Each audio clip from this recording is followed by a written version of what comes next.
Legal tax defense has been successfully negotiating with the IRS for more than 15 years. It doesn't matter how much you owe, whether it's $5,000 or $5 million. You deserve the best in the business on your side, and that is legal tax defense. Even if you're working with someone else and just want a second opinion, there is no cost or obligation to call. They can prevent levies, liens, wage garnishments, even file back tax returns. And the best news about legal tax defense is they won't take your case unless they know they will reduce or eliminate your tax debt. Call Legal Tax Defense right now for a free, no-risk consultation. 800-292-7875. 800-292-7875. You have nothing to lose but everything to gain. 800-292-7875. Las Vegas has secured its place as a WNBA dynasty with its latest title win. The Las Vegas Aces have three of a kind. This one hits different because it was different. Coach Becky Hammond's team secured its third overall WNBA title in a four-season span, completing a sweep of the Phoenix Mercury with a 97-86 Game 4 win. Asia Wilson led the way with a game-high 31 points. This group here, we were battle-tested. From top to bottom, battle-tested. She earned her second Finals MVP award. I think greatness it's who you're around. Owner Mark Davis believes his team is just getting started. What they've accomplished in winning three titles in 4 years is truly amazing. I'm Gethin Coolbaugh. In NBA action, preseason action tonight featuring Oklahoma City at Indiana. Atlanta will be on the road at Memphis and Charlotte in Dallas. Breaking news and analysis at townhall.com. New revelations this week that the FBI in 2023 analyzed phone records of more than a half dozen Republican senators as part of an investigation into Donald Trump's, raising some eyebrows.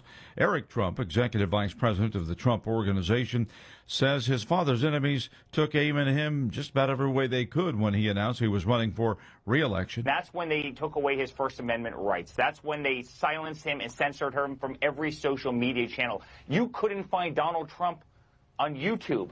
That's when the judges started gag ordering him. They kept him locked in a cold courthouse every single day. They did that to our entire family. That was the siege, right? Senator Joni Ernst had a message for Democrat colleagues about the shutdown. There are so many issues right now. We can solve it by opening up the federal government. And she is encouraging Democrats to drop their demand for $1.5 trillion in new spending. More from townhall.com.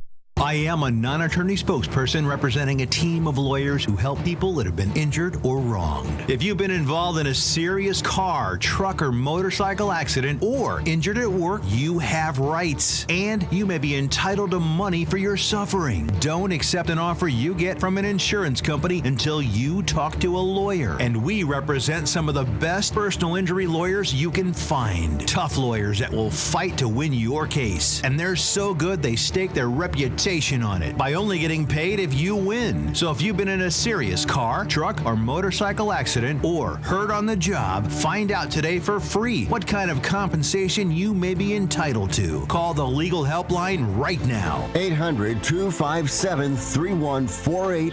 800-257-3148. 800-257-3148. That's 800-257-3148.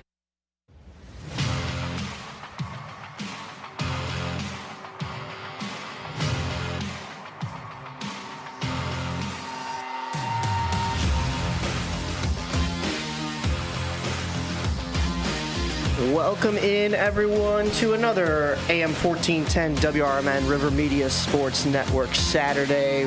I am Mike Napolitano alongside my co-host Dalton Cooper and my other co-host Derek Geyer joining us this morning here on The Rise. Derek, it's been a while. How's it going? It's going pretty good. A blast from the past. I'm only going to, hijack your show for a little bit here. That's all right. Oh, okay. I'm just going to be here for the first half hour or so. Oh, okay. I know you're... Sorry, I don't want to, throw a monkey wrench in the... No. I know that you are sporting a team that is in the playoffs right now.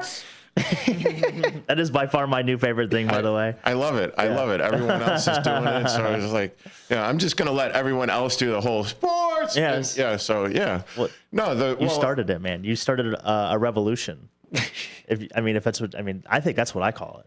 It must be catchy because I got the morning show doing it. Yes. I've got the Matt McNeil does it every once in a while. Oh my God, has he? I have not heard Matt do this. Yeah, I gotta hear it. I need to hear Matt do this once. Oh man! But I was like, whoa! It actually, it's kind of catchy, and it's like I don't have to worry about doing it anymore because everyone else is doing it. You have fans, Derek.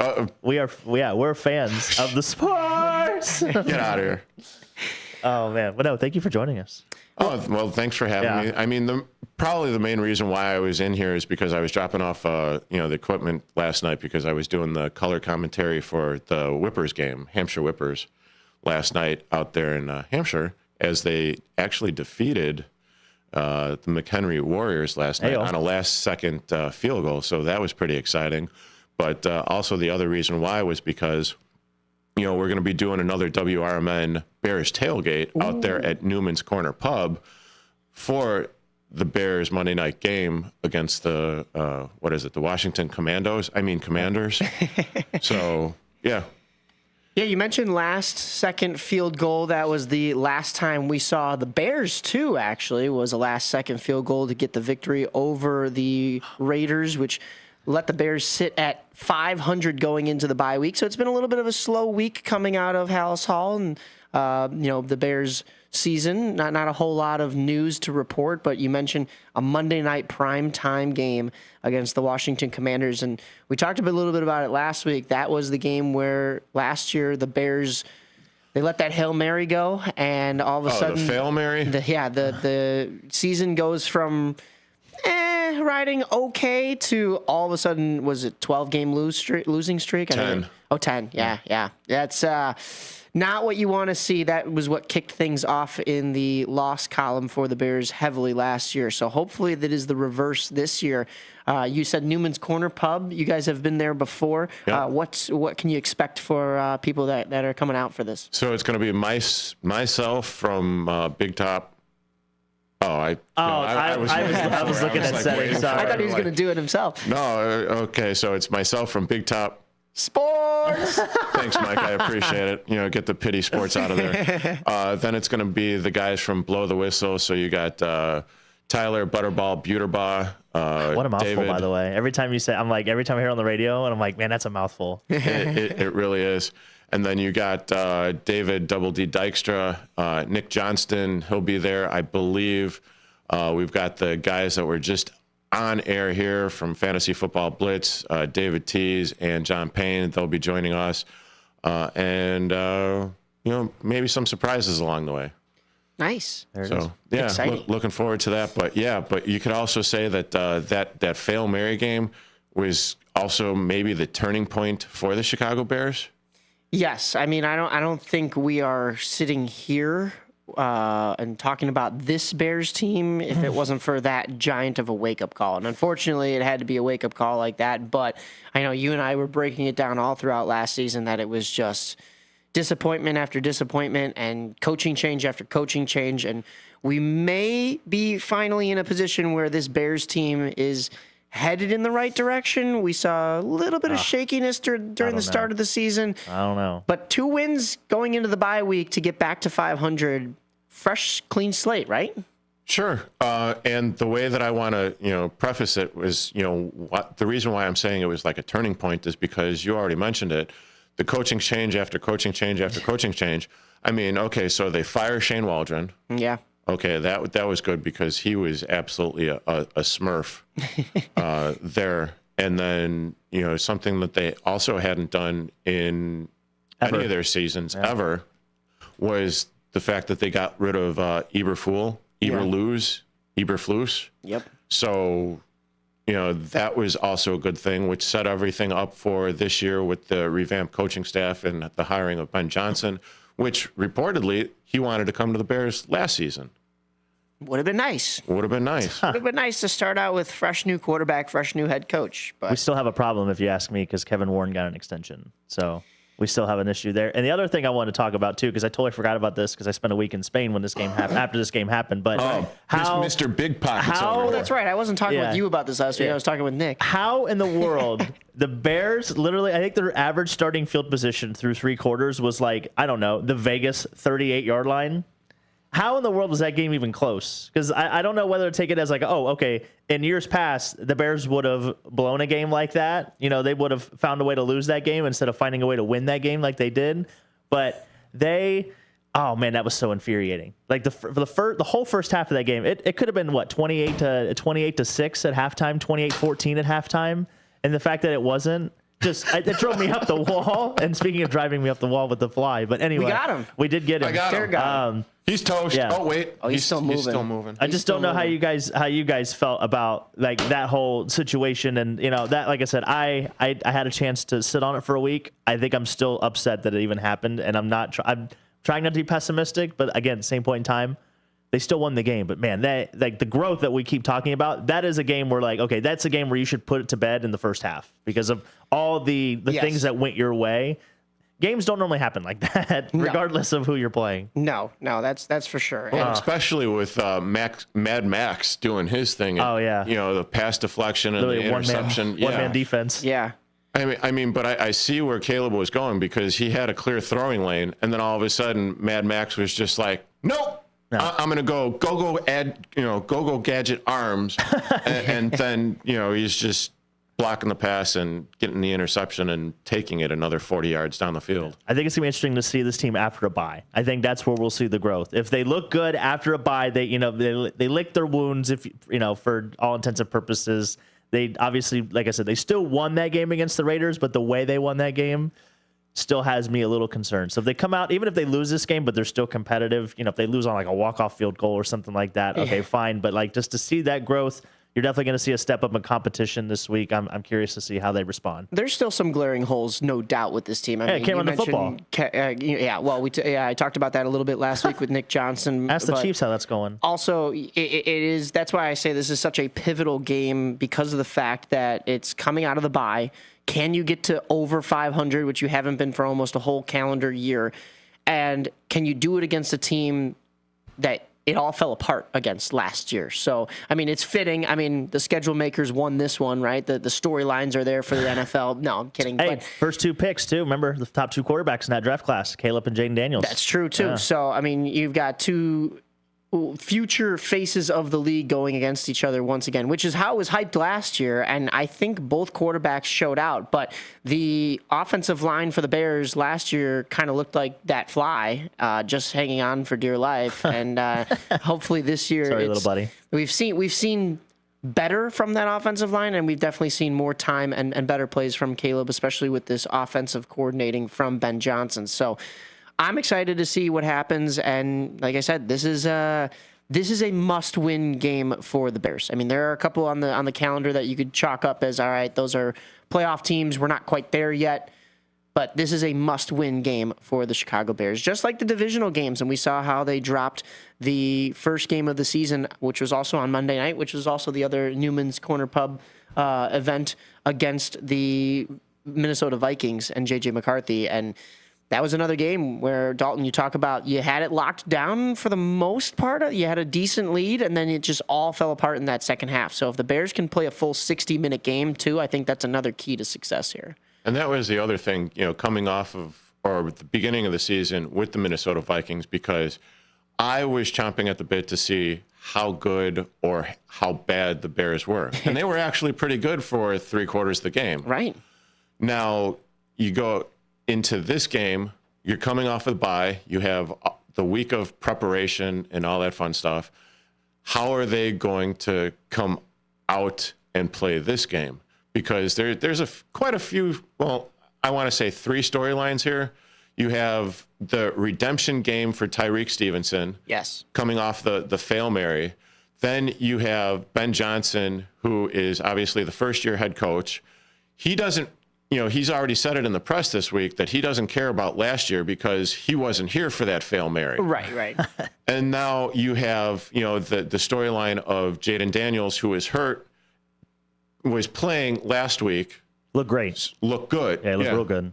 And then, you also have, as you had mentioned, Dalton, with the top 2 quarterbacks going up against it. Yeah. So it's like, and can we get a complete game out of Caleb Williams coming off of this bye week? Because it seems like only, the last 4 weeks or so, first 4 weeks of the season, that he only really gets going in like the last quarters of the game when the game is on the line.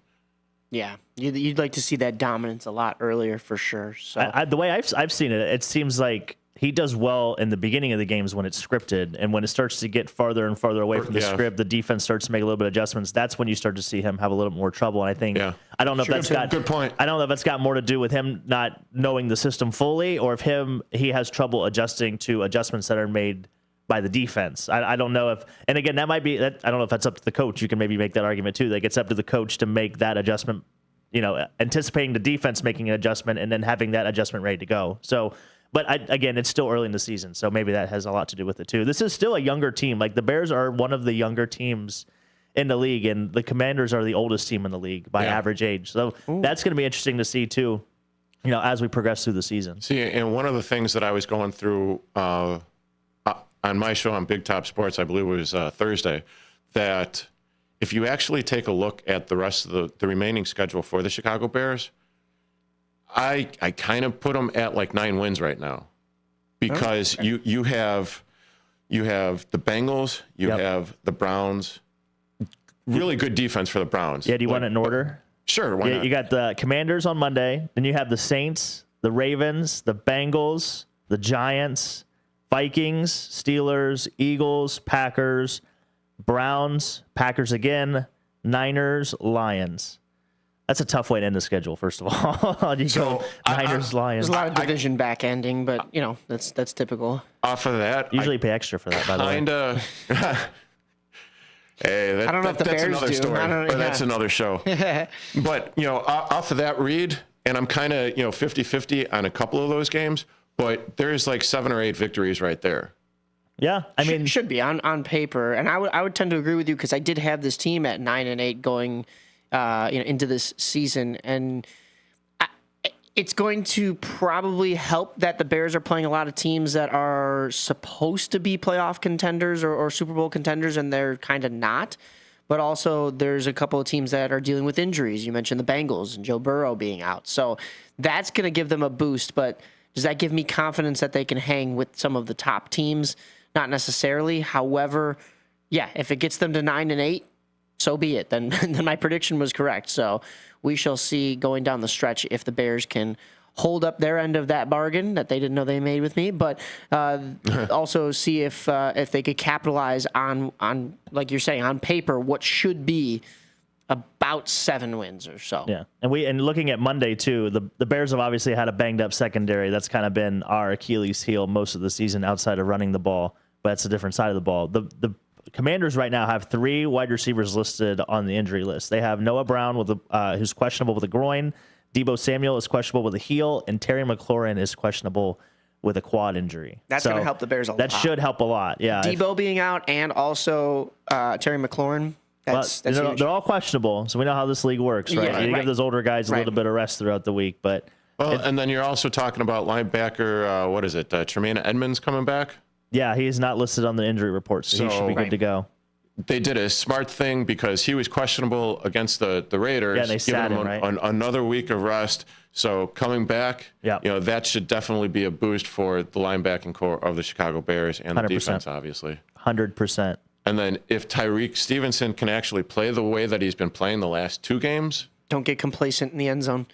Yeah, don't start jackjawing with the fans. He was awesome against the Raiders, by the way. Yes, he was awesome. Which is why it's been a tale of 2 seasons right now for him, because he looked like Dog Smurf in the very beginning of the season against the Vikings and Lions. Lions, yes. Thank you. Yep. Oh, my God. I blacked that game out of my memory, exactly. though, too. Yeah, we've all forgotten it. That's how bad. That was bad. Yeah, the 50 burger. But, over the course of the last 2 against the Cowboys and the Raiders, he's looked pretty good. So maybe some of the coaching has finally gotten into his head where he's actually able to say and take a deep look at himself as a player to where he's finally, okay, this is what I need to do. I need to do this better. I need to do film study better.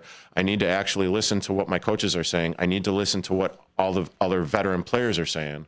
So maybe he's finally gotten his head where it needs to be on his shoulders and not, in the lower extremities. I don't know how you guys feel about point differential, but right now the Bears are the only team in the NFC North with a negative point differential, and the Commanders are the only team in the NFC East with a positive point differential. That's interesting. Yeah. I don't know if it factors in too much here, especially when you consider that really skewed stat from the Lions game, from a 50 burger. So Yeah. I don't know if it truly shows. We especially jump-started this the early. Lions. They should thank us. Yeah, They've looked like yeah, juggernauts ever since they did it against the okay. Bears. I don't know about that, but yeah, they did have that little extra pep in their step because they were going against their former offensive coordinator. But there's another team that I wanted to touch upon here, unless we had any more for Bears, that is going against their former coach as well, and that's the Milwaukee Brewers. You guys are both sporting the Cubby Blue because we are headed back to Milwaukee for Game 5 tonight. The Cubs post 2 victories at home when their backs were against the wall to keep them alive here in the NL Division Series. What have you been seeing from this Cubs team? I mean, we saw a dominant 6-0 win at Wrigley the other night, but what are your thoughts, Derek, on this Cubs team going forward? It just goes to show you when they're hitting, they're rolling. Plain and simple, period, end of statement. Because I think, what is it? Ian Happ for the playoffs and everything, he's only got 3 hits.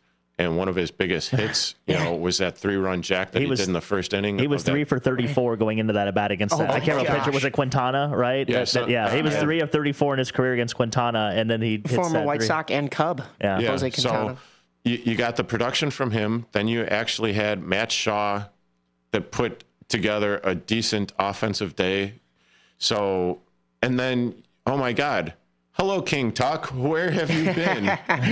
They finally paid the ransom, and but I mean that was good because over the course of the last 2 games against the Brewers, he's shown that he's finally on track, or he's still not quite to where he needs to be as far as his power stroke and everything.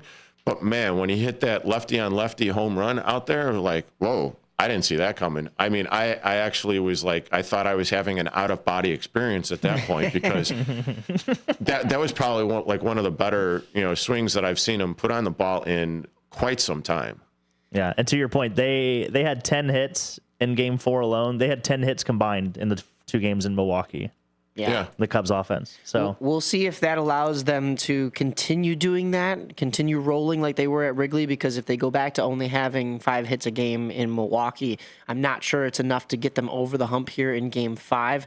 But we're talking about the best team in baseball in the Milwaukee Brewers, and they had a chance to close out this series not once, but twice, and could not at that atmosphere in Chicago on the north side. So we'll see if Wrigley North is just as jumping. I'm sure it will be tonight. The ticket prices are jumping. That's for sure. I was looking at prices. Game 5 is probably an arm and a leg. I was talking to a friend of mine, Brian, who we've talked about, and he was like, I'm already going to Blackhawks home opener, but if I was looking at ticket prices, it would be unaffordable as well. We should have got Dean to caravan us up there. That'd have been live on scene. That'd have been a good time. But there's no probable starters either. So is this literally going to be a bullpen game? I was going to ask you guys if you had seen anything. This is going to be a who wants it more game. And I had talked about, I said, if the Cubs go the distance with the Padres in that 3-game wild card series, with all the injuries that they have to their rotation and with the way that the bullpen has been a little bit shaky this year, do they have enough arms to not only go the distance with the Padres? Sure, they can probably knock off the Padres, and they did so.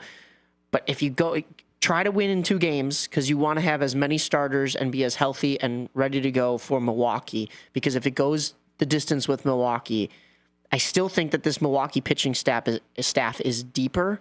But I don't know now at this point. I mean, it's winner take all Game 5 between these 2 teams. They've gone the distance in both series. This Cubs team has, and I mean, the fact that they're able to hang here with the Jose Quintanas, with the Brandon Woodruffs, I mean... Well, he's out. Yeah, that's true, yeah. Mizorowski's. Have we seen... We saw Mizorowski in Game 1. 2? Yeah, he was pretty fire on that one. I would think, is he healthy? Is he ready to go for Game 5 here? He hasn't been a starter. Yeah, he hasn't been a starter in the playoff. He's been coming out of the bullpen for them, for the Brewers. But yeah, I mean, you're talking, what was it? Mason Miller... dotting 104 on the outside corner. How did I forget Mason Miller? Yeah. Then when you're talking about when Mizorowski was coming in, he was doing basically the exact same thing. In that game where he came in relief and pitched 2 or 3 innings, and he was doing effectively wild, but when you are still able to get into the zone and still dot the corner with 103.5 or whatever, his highest pitch was, oh my good That's Lord. Nuts. And then, one of the things where I think the Cubs, and again, when you called in on Thursday, Dalton, this was one of the things that I wasn't sure about, and I'm still not sure about, was because, the way that they came back with Matthew Boyd, on short rest, pitch game 1. Then you had Shota, who is a notorious fly ball pitcher in game 2, starting in Miller Park. He looks tired, instead of, coming in and having him pitch game 3 or whatever at Wrigley Field when the temperatures are going to be lower and the wind's going to be blowing in.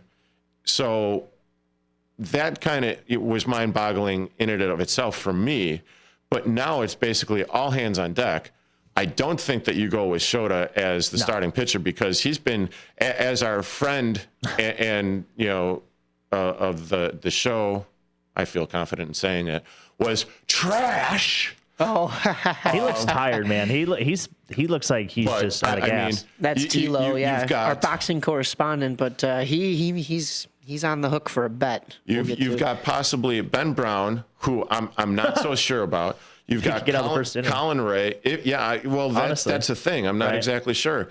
And Colin Ray, who was far and away better than both Shota and Boyd the second half of the season. Yeah. Because those two guys had like the highest ERAs for the Cubs the second half of the season. And they were talking about somebody coming back off injury, right? Who are they? Oh, Cade Horton's not coming off. Yeah, because they were talking about putting a bullpen guy in. Michael Soroka, fall down the stairs. They were talking about that somewhere I was listening to. Like, man, we wish somebody would have came and just faked it like an elbow injury or something so that way they could have Cade Horton come back. But it's going to be interesting. Hey, thanks for having me in, guys. I appreciate it. Don't forget Newman's Corner Pub on Monday. We will be doing the WRMN Bears Tailgate from 2 to 5.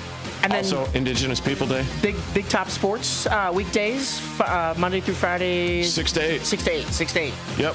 So I'm looking forward to talking with you guys about what's going on this weekend in Rockford. So have fun out there. And that's it. No, you're good. Who's coming up? Thank you.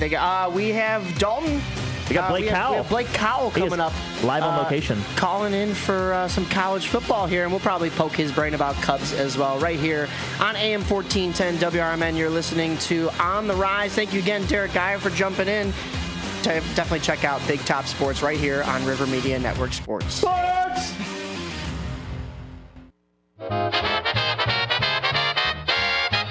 Kick off your weekend with a little flair. It's Dino's Night Out, every Friday from 2 to 4 p.m. on WRMN 1410 AM. Dino brings you the best of the Fox Valley's entertainment scene. Live music, local artists, street festivals, great eats, and the personalities behind them. If it's happening, Dino's talking about it. And bringing the spotlight is none other than the legendary Arcada Theater, located at 105 East Main Street in St. Charles. Catch dinner, drinks, and a show, all under one historic roof. So whether you're making plans or just love to know what's hot, make it a date with Dino's Night Out, Fridays, 2 to 4 p.m. on WRMN 1410 AM, or stream it live at WRMN1410.com. Dino's Night Out, powered by the Arcada Theater, where Fox Valley comes to play. Do you own an annuity, either fixed rate, indexed, or variable? Are you paying high fees and getting low returns?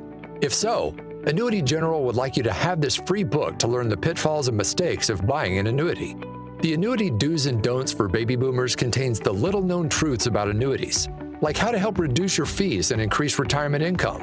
And it's free. That's right, free. As a bonus, we'll also throw in a free annuity rate report just for calling. We researched over 1,000 annuities and summarized rates and benefits from financially strong insurers.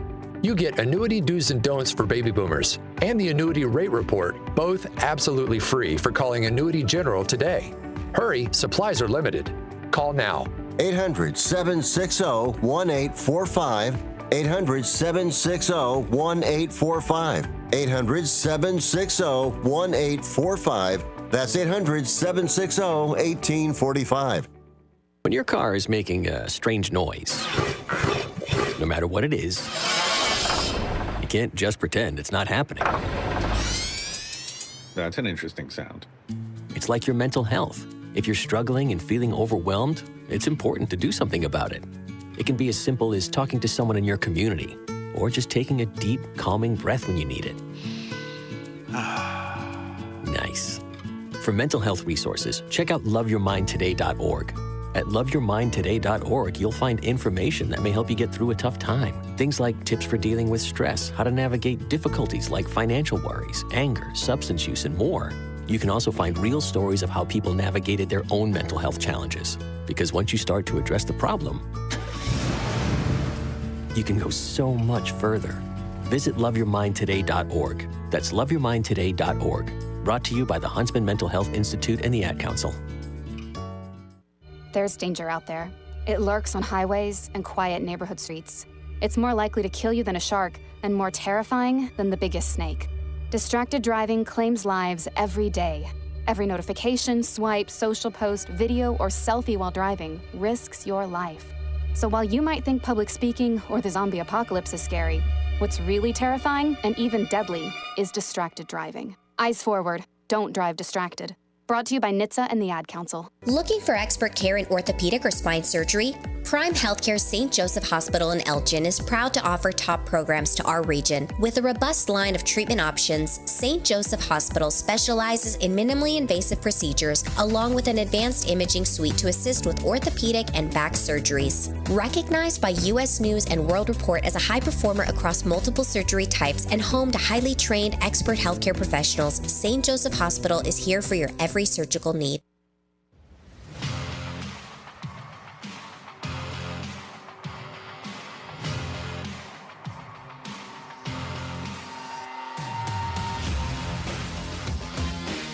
Welcome back, everyone, to another segment here on the Rise. You are listening to AM 1410 WRMN. I am your host, Mike Napolitano, alongside Dalton Cooper. We were just joined by Derek Geyer, jumping in to talk a little Bears and Cubs. Make sure you get out to Newman's Corner Pub for the Bears watch party this Monday night, presented by AM 1410 WRMN, River Media Network Sports, Big Top Sports, and Blow the Whistle will be there in attendance. Oh, as well as Fantasy Football Blitz.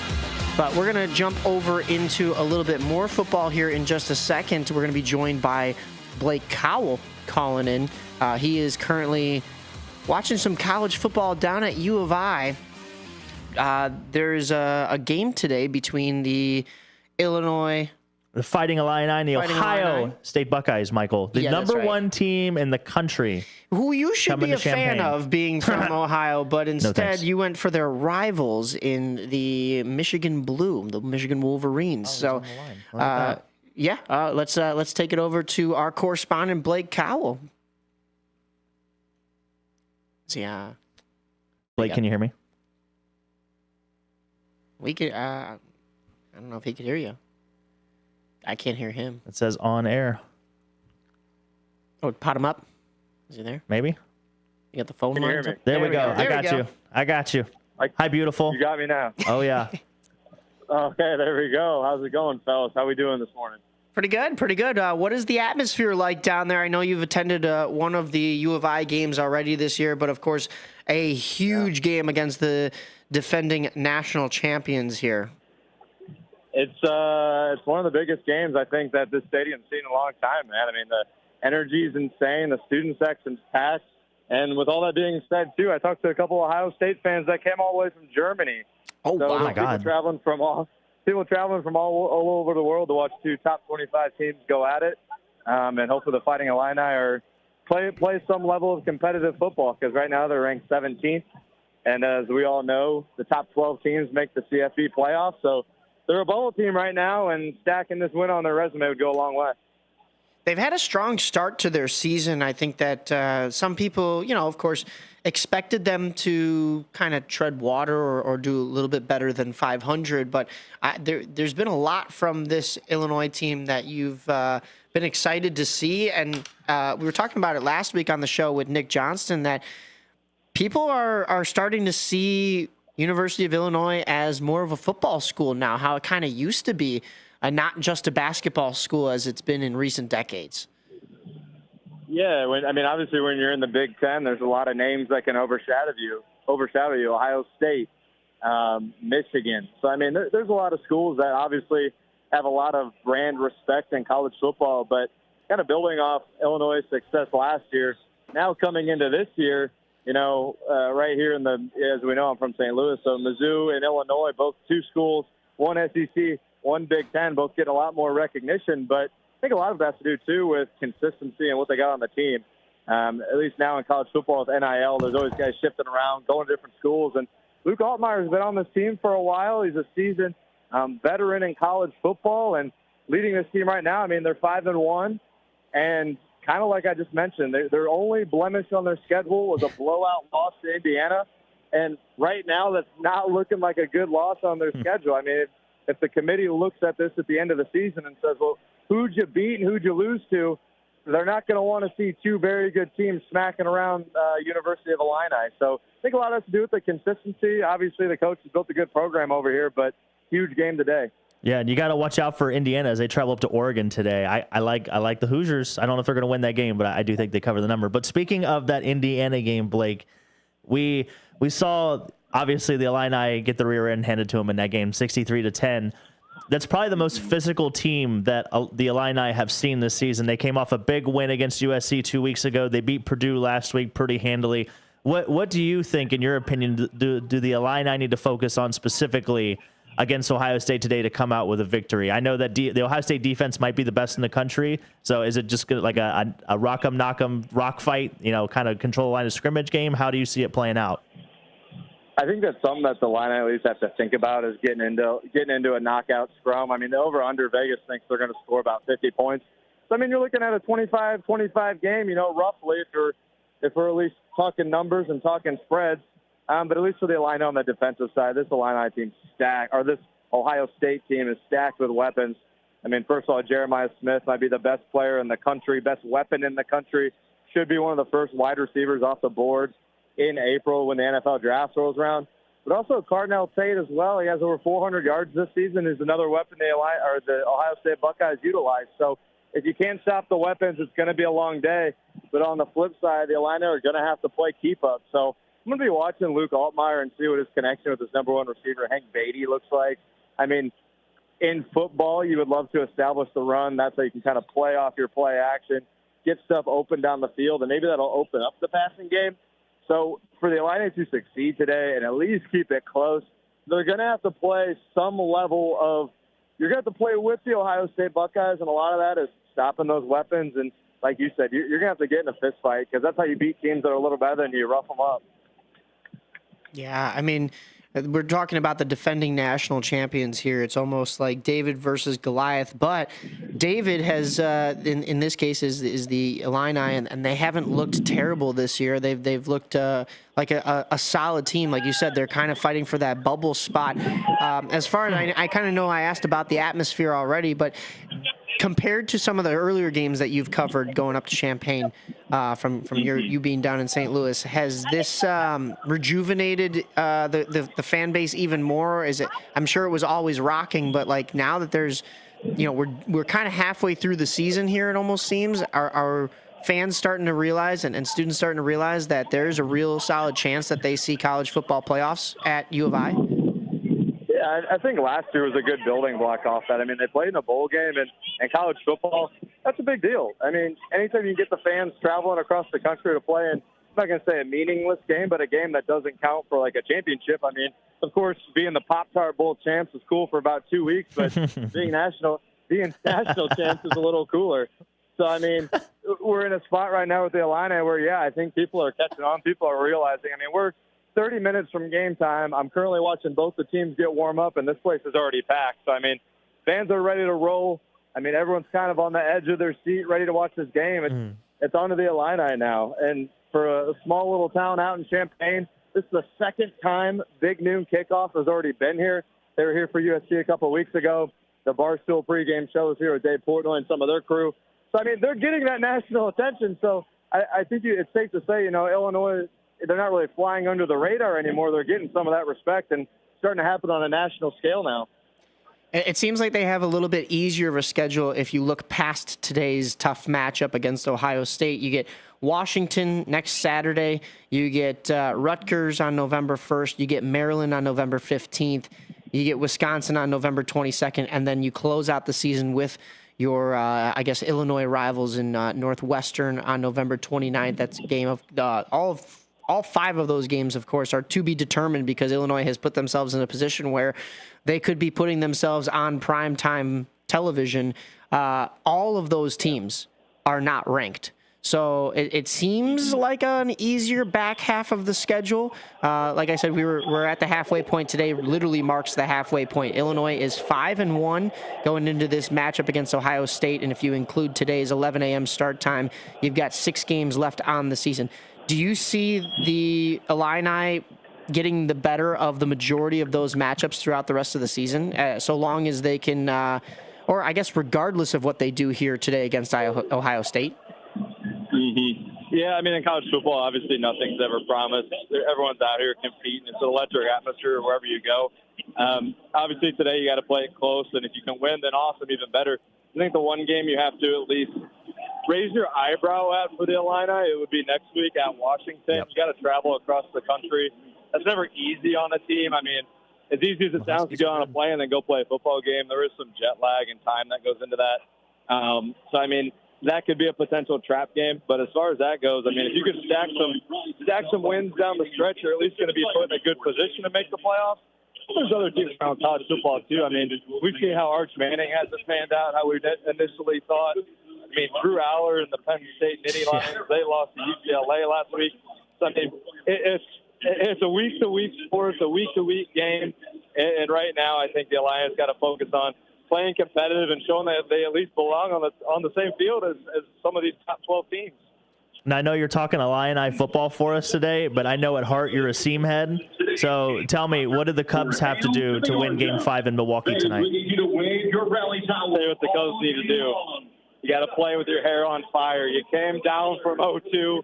Wrigley was absolutely rocking. And one of the things that I'll tell you that I loved about the last game, Game 3 was a close game. They only scored 4 runs. They all came in the first inning. But where I thought the offense really succeeded in Game 4, they grinded out at bats, something that they did in April and May that made them so tough to beat. Nobody gave their at-bats away. When you got your 9-0 hitter, Matt Shaw, with 2 singles and a walk sprinkled in there, seeing 3-2 counts, that's tough on a pitching staff, and the Cubs put themselves in a great position. They've not only come back down from 0-2, but they've seen a lot of these Brewer bullpen arms. The only guy that they really haven't seen a ton of is their closer/setup high relief guy, Uribe. Oh, sorry, the cannons went off behind me, spooked. I jumped a little bit, but they've seen a lot of these high leverage Milwaukee bullpen arms. So I love that, especially in a series.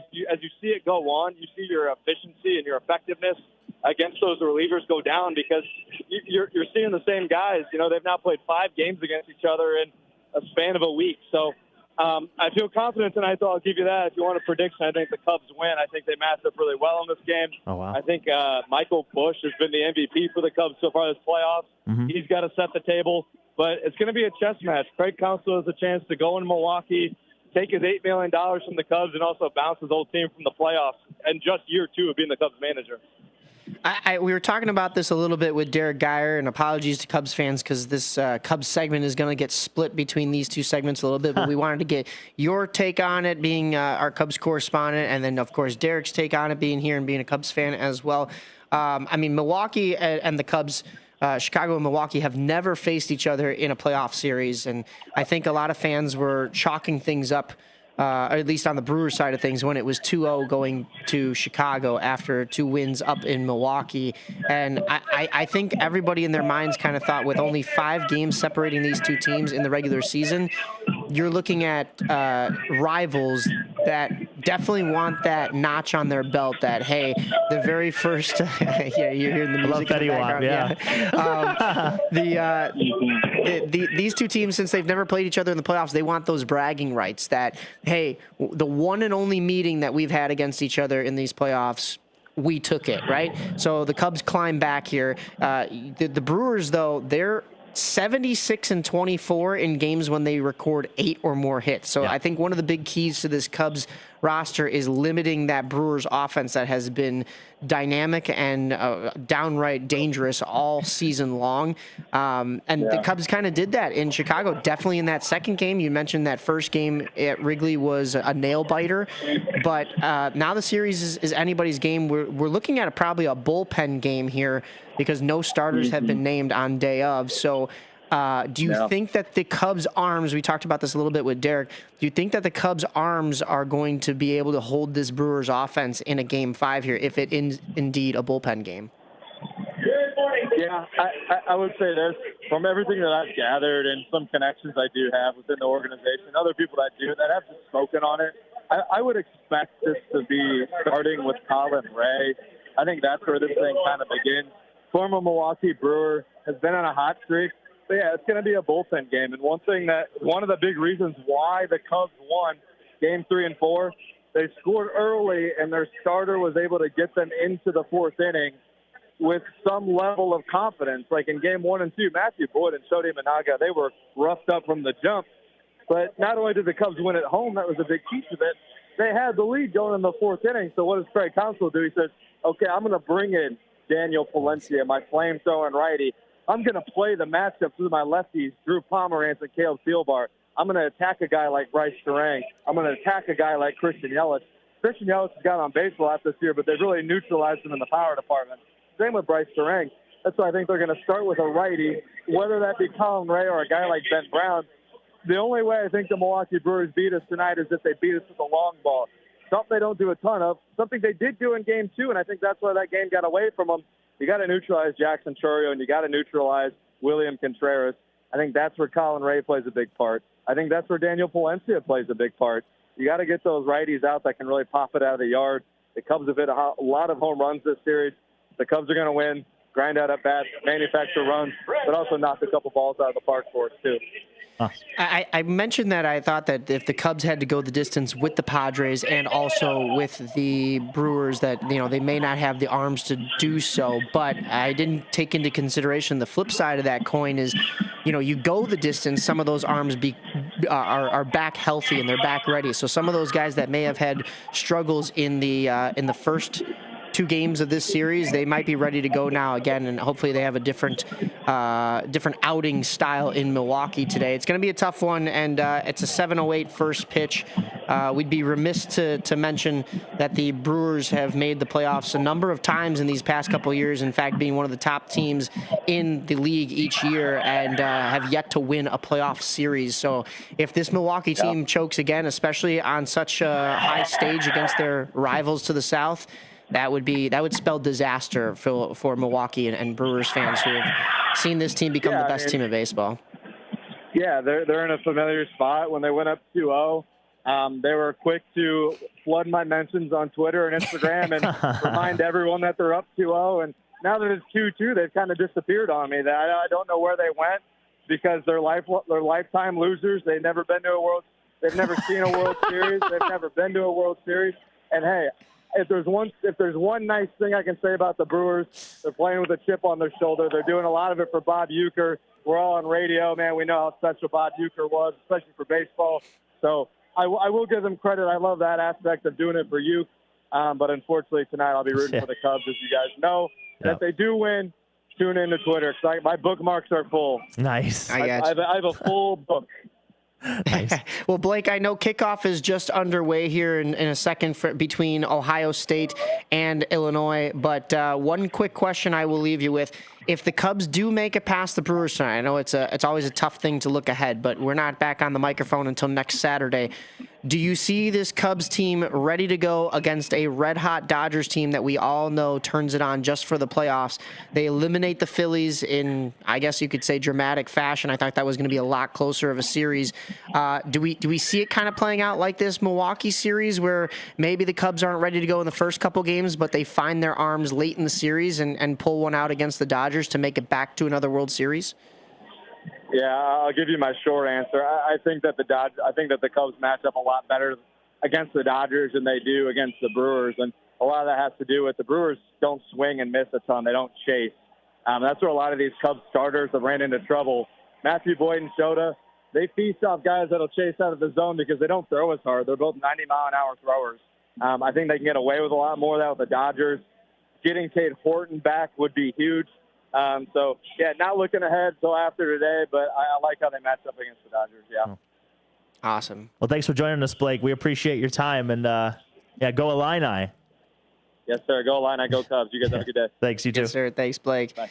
That was our correspondent, Blake Cowell, down in Champaign for the 11 a.m. matchup between the University of Illinois Fighting Illini versus the Ohio State Buckeyes. Yeah, you got to throw the "the" in there for them. Yeah. But hopefully there can be an upset today in both, for both of Blake's worlds, for football here this afternoon, and hopefully he gets back in time or gets to a TV in time in order to see Cubs versus Brewers. He'll be watching. Yeah, Don't worry. If we know Blake, he'll be watching. Oh, yeah, that's his first love. Yeah. So we are going to be joined by Dana Gray, the broadcaster of the Rockford Ice Hogs, here shortly to talk a little bit about the Ice Hogs season kicking off tonight. The opening night, baby. Yeah. Home opener and opening night, which is the same for the Blackhawks as far as home opener goes, but the Blackhawks have had 2 games already this year. They're getting 1 point out of their 2 road games, of course. They had to face the defending champs on their banner-raising afternoon. At 4 o'clock in the afternoon. Yeah, what do we do in NHL? What is that? But then, of course, the Blackhawks stay on the road Thursday night to face the Boston Bruins, who are a little bit shaky after trading away some. I don't know. They might be frisky. I think Boston may be frisky. They could be frisky. They missed the playoffs last year. Yeah, completely devastated by injury too. And when you lose your best defenseman McAvoy and Lindholm, that's tough. So they are going to get McAvoy back. I had forgotten. I'm gonna be honest with you. I had forgotten that they had Henry Yokiharu, former Blackhawks first round pick, until he got into a scrum with Connor Bedard. 2 guys that I never thought I'd hear fighting each other. Well, 1, because I thought they'd both be Blackhawks. And 2, yes, Yokiharu gets traded away, but neither one of them are big, burly fighting dudes. And that scares me a little bit that Connor Bedard is the superstar and willing to drop gloves. I mean, some people look at it as a good sign. I look at it as, let's protect the baby boy there. Let's not let Connor Bedard get injured fighting. Let him just do his thing out there on the ice scoring. He did score a goal. That was an absolute rocket of a shot into the top corner against Boston. And he's looked good through 2 games, as well as Frank Nazar has looked stellar. Yeah. We also saw a little bit of... I thought Spencer Knight looked really good against Florida. He just didn't get a lot of help on offense. I think he made, 34 saves? And listen, the Blackhawks... So Frank Nazar gets that breakaway goal to kick things off, and that looked like a Blackhawks team that was, I don't know, they're keeping up with the defending champs. They look poised to compete this year, I'll say that. Well, okay, yeah. First period was 17-3 in shots, by the way. Defending champs, yeah, but hey... the only stat that matters is the actual score line, right? So, but we're talking the defending champs are without Matthew Tkachuk and Alexander Barkov. Yeah, Sasha Barkov. Yeah, so, right. Right. So, I mean, you're talking about a banged up defending champs team that's played a lot of hockey in the last 3 years. You may forget that this team has gone to the Stanley Cup final 3 years in a row. Yeah. So they've won 2. They had that other one, that trip to the finals against Vegas. So they've played a lot of hockey in the last 3 years. Now they have their 2 stars a little bit banged up. Definitely Barkov is going to be injured for quite some time. 6 to 8 months, I think, on Barkov. Yeah. So, I mean, yes. Do I say that this Blackhawks team kept up with them? Yes, but I do know that there's, you take that with a little grain of sand. But it's good to see Frank Nazar having that confidence to score on that breakaway. And the Blackhawks, they went down 2-1, but Teuvo Teravainen ties things up. They stay in that game. And honestly, that 3rd goal for the Panthers is just a little bit of puck luck. Yep. It was a deflection out of midair that just snuck through Spencer Knight. So it's a 1-goal game with the defending champs. Cool. You go into Boston, you take them to overtime. You maybe should have had that one a little bit more during the regulation, I should say. But the Blackhawks have not looked bad through 2 games. They've looked like the compete level is there. They've looked like the step forward with some of the young guys are there. We saw Andre Burakovsky show off some of what he should bring to this team throughout this whole season. So I'm excited to see what the Blackhawks do tonight against the Montreal Canadiens. It'll be Doc versus Doc, Kirby Doc versus Colton Doc. We did get a chance to speak to Colton Dock at Blackhawks practice a couple weeks ago, kind of regarding that. So we'll be dropping that clip later today on all of our WRMN socials. But as I mentioned, we'll be talking to Dana Gray about the Rockford Ice Hogs, who have a lot of Blackhawks prospects. Yeah. One of the things, we played the clip of us talking with Jeff Blashill last week, and head coach Jeff Blashill is in agreement with a lot of the reporters this year that this is one of the deepest Blackhawks camps we've seen in quite some time, especially with the rebuild. And a lot of those guys are going to be starting in Rockford. There are spots on the Blackhawks roster.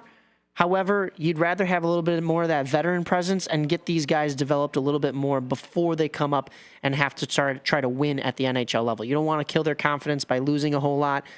So, I mean, we'll see what happens with Rockford tonight. You and I will be in attendance, and I'm excited to see these prospects. Yeah, and the last thing that would just the 2 games so far for the Blackhawks, I definitely noticed the age. They had 19 giveaways in the first game against Florida, then they had 15 in the second game against Boston. Yeah. So it is trending down. Maybe that's just kind of the early season jitters. You know, just getting used to playing with one another, playing in the system X, Y, and Z. So it'll be interesting to see how that looks tonight against Montreal, because Montreal is a younger, much faster team. They kind of match up, you know, kind of with that same style of play the Blackhawks are probably looking for. So we'll definitely see what happens tonight. Should have Spencer Knight back in net, which I think helps. Even though Soderblom, he looked good. He I think, again, I'm ready to go out on a limb and say he might be the best backup goalie in the league. Whoa.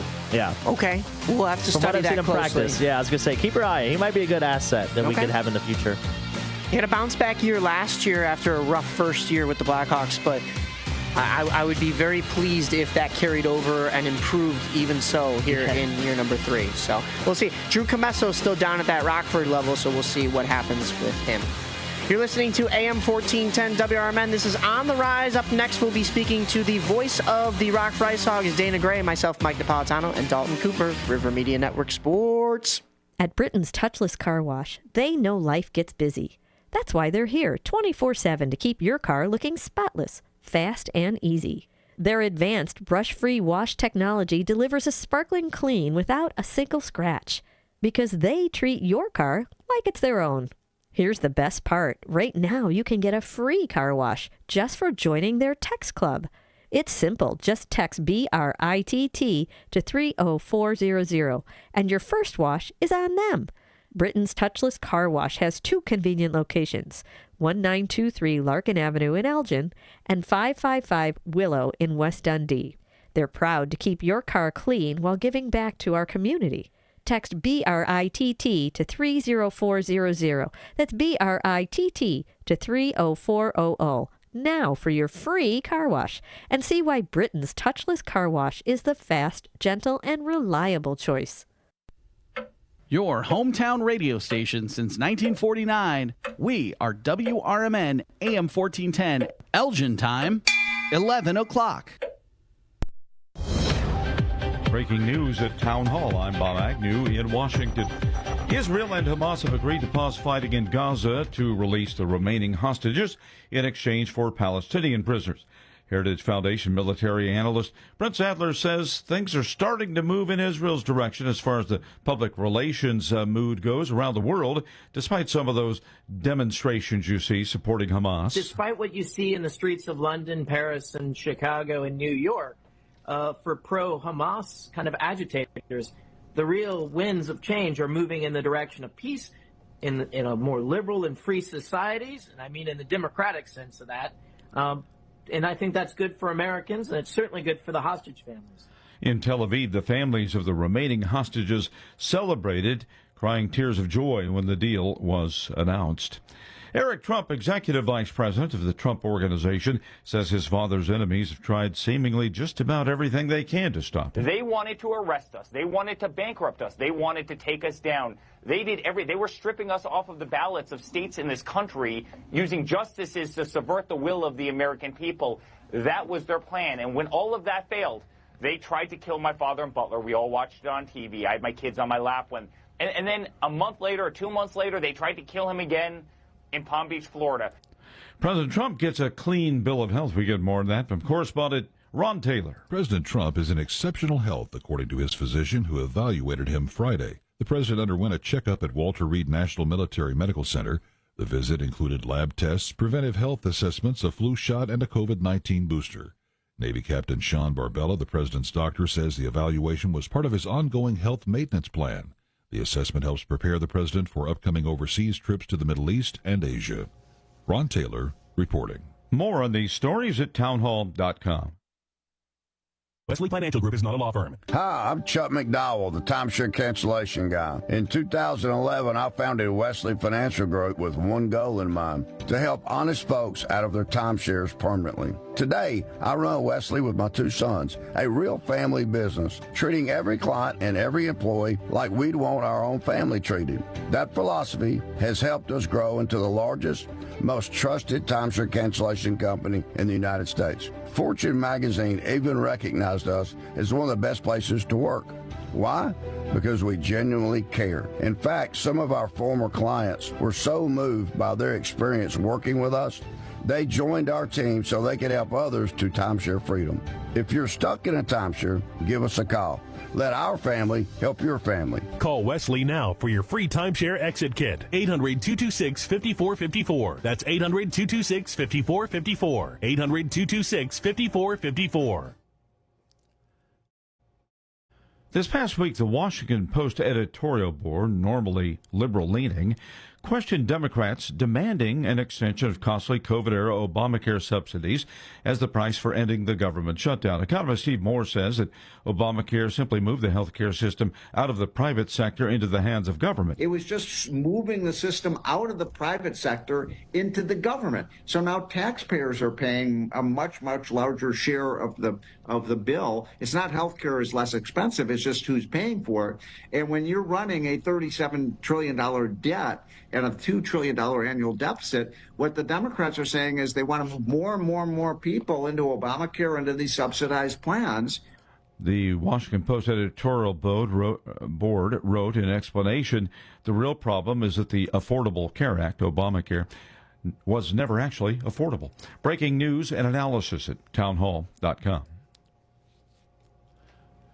President Trump is not calling off a meeting with China's president just yet. In a Friday social media post, the president said there didn't seem to be a reason to meet with President Xi Jinping after China announced new trade restrictions on rare earth elements. But later he told reporters that he's going to be there regardless. The two leaders have a planned meeting on an upcoming trip to South Korea. That is Greg Cluxton reporting. A prayer vigil last night for victims of an explosion at a munitions plant south of Nashville. Felicity Howell lives about 10 miles away, and she was at a prayer vigil last night. I was sitting at home in my kitchen, and it was about 7:40, I guess 8, they say, but sitting there, and there was a huge boom, and my house shook very, hard. It honestly felt like a vehicle drove through our house. That's what I thought whenever it happened. But then we found out it was the explosion that was about 10 miles down the road. You can find more on these stories at townhall.com. Political party poopers got you down? Shake it off and join me, Dennis Sonar Green, every weekday from 4 to 6 p.m. on WRMN for A Political Talk Show, where we cut through the doom and gloom with a focus on America first, constitutional values, and a populist perspective that puts you, the citizen, at the center of the conversation. At WRMN, the talk of the town, we're not afraid to challenge the status quo and bring you the straight talk you need. Whether you're frustrated with the political establishment or looking for a clear, some nonsense analysis, this show has you covered. Tune in. Let's take on the issues together with a fresh, unfiltered approach. Catch us every weekday from 4 to 6 p.m. on WRMN, A Political Talk Show. WRMN, the talk of the town.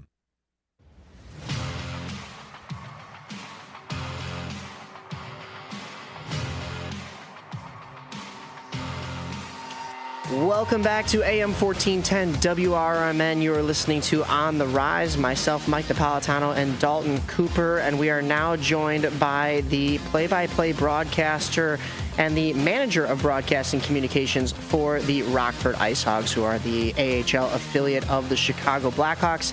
He's also been the Director of Broadcasting and Public Relations for the Cincinnati Cyclones. You may have also heard him as an NHL lead and strategist for Bleacher Report, BR Open Ice. He's also broadcasted for the Brooklyn Cyclones, as well as a play-by-play broadcaster for Boston and NYC schools through ESPN and NESN, including BU, Columbia, Harvard, Providence, and of course his own Syracuse, where he earned the George Plavakos Award for Creativity in Radio at SI Newhouse School of Public Communications. Please welcome to On the Rise, Dana Gray. What's going on, guys? Wow, thanks for that. That was a lot of reminders to feel half decent about myself. Good to be with you guys. Happy opening night. Thanks for joining us. Happy opening night. We gave Charlie Roumeliotis a pretty good intro when he came on about 6 or 7 months ago, I guess now. So I mean, we had to up the ante here. So and give you some praise, of course, too. So I know that Charlie's got a resume. You gotta pick and choose. That thing is long and lengthy and impressive. We don't have to make his head too much bigger than it already is. Come on now. Are we still talking about his resume? Yeah. Dana, we are, yes, as you said, excited for opening night here with the Ice Hogs. Of course, the Blackhawks are already underway. You've gotten to see both clubs throughout the Tom Curvers Prospect Showcase and training camp, and now we have our split between who is going to be at the NHL level and AHL level. A lot of Blackhawks prospects still sitting in Rockford, getting their development years in. What are your expectations going into your year two? But a lot of these players, either year one or year two, up in Rockford. Yeah, this league is so cool, the American Hockey League, because you get this combination of veterans that are maybe a little bit closer towards the end of their career, or maybe they were regular NHLers and just want something a bit more steady, and they find a home in the AHL. And then, as you mentioned, you have these budding, 19, 20, 21-year-olds that are living on their own for the first time and trying to cook and do laundry and all that jazz, and also learn pro hockey. And when you throw it together, it creates a really, really fun environment. So this Ice Hogs teams that we've kind of gotten to see come to shape over the last couple of weeks has me really excited, kind of like it was at the start of last year, where we knew that the likes of Frank Nazar and Landon Slaggert and Archim Levshinov were going to be on the club for at least the start of the campaign. And then you kind of see how they play out. And then, obviously Frank went up, I think, about last December, Slaggert a month after, Levshinov a couple months after. So it's really cool to know that the guys that we've got right now, what they're doing over these next few months really matter. And I would say to fans that these are really important moments and times for some of these younger prospects, for the Blackhawks organization as a whole, to really get a sense of how ready these players are for the National Hockey League, and hopefully helping the Blackhawks put together wins. No, absolutely. And it's exciting time because we have so much youth inside the organization. We've talked about it multiple times on this show, the amount of depth that the organization has between Rockford and Chicago. And just kind of looking at the roster compared from this year to last year, it looks like at least the top point getter is not on the roster for this season, Cole Gutman. So do you, in your estimation of what you've seen so far from this team in training camp and practice, do you have an anticipation or a guess maybe who could step up into that role and lead this team in production? He had 57 points last year in 70 games, Cole Gutman did. Yeah, Gutman was one of those guys that was kind of up and down a little bit between the NHL and the AHL. He got up for a little bit of time with the Blackhawks, and also I think a little bit closer to that bio of what I was describing, of a guy that, he was reaching the midpoint of his career, and he's from out in California and had the chance to go sign a deal out there with the Reign and the Kings. So he's a great player, but I haven't really, when that happened, I wasn't worried about where the production was going to come from. There's a couple of really great veteran guys that are back, and the captain, Brett Sini, who is certainly good for anywhere between the 20 and 30 goal season every single year. He spent a lot of time in the NHL. But I think also the goal is, too, that, the Blackhawks want to see their younger, first, second round draft picks really be the ones to create the production. So Oliver Moore, who, as you were mentioning, got to see at the Tom Curvers Prospect Showcase, might be the fastest man alive on ice or any other surface. So a really good scorer, too. Excited to see how he can translate his production to the pro ranks at more of an extended time. And then I think the big I don't want to say question mark because I feel like that has kind of a negative connotation to it, but Nick Lardis scored 71 goals in juniors last year, and he's talked a lot to the media. We've talked just ourselves about how that's going to translate, and I think he's just excited to maybe put that stat line and expectations behind him. Not that it wasn't an incredible junior season for Lardis, but the pro game's a different level, and hopefully Lardis's game can translate really well. And one of the great things about this league with guys like Lardis and more, at least starting out here in Rockford, is then they're going to get top line minutes. They're going to get their power play. They're going to get their penalty kill. Whereas if they were up in Chicago, they might be fighting for a lineup spot. So as far as development goes, this is really where they get their chance to show what they can make of in a top producing role. So I'm hoping that they can help out some of that offensive production as well. Yeah, Lardis, a third-round pick in the 2023 draft, and he wears number 76. I love when forwards wear like those higher numbers. I got Kucherov at 86. There's something about it. I feel as like long as it's not a training camp. It's number, a good right? omen. Yeah, I feel like it's a good omen when your forwards are wearing big numbers. You've kind of answered both of my questions that I had coming for you next, Dana, because I was going to ask a little bit about Oliver Moore, who I saw drafted down at that Nashville draft with Connor Bedard. They said he was the fastest man in the draft, and I know Blackhawks fans are itching to see him full-time up at the NHL level. You also mentioned Nick Lardis, who I think has been a surprise based on what he did in juniors last year. I think what has been a little bit more of a surprise for Blackhawks fans, maybe in a little bit more negative of a light, has been Kevin Korchinski. I mean, he was an all-star last year, stole the all-star show stage at the AHL level, but I think Blackhawks fans were kind of expecting to see him more at the NHL level at this point. He was drafted, of course, in 2022, so before the Moores and the Lardises.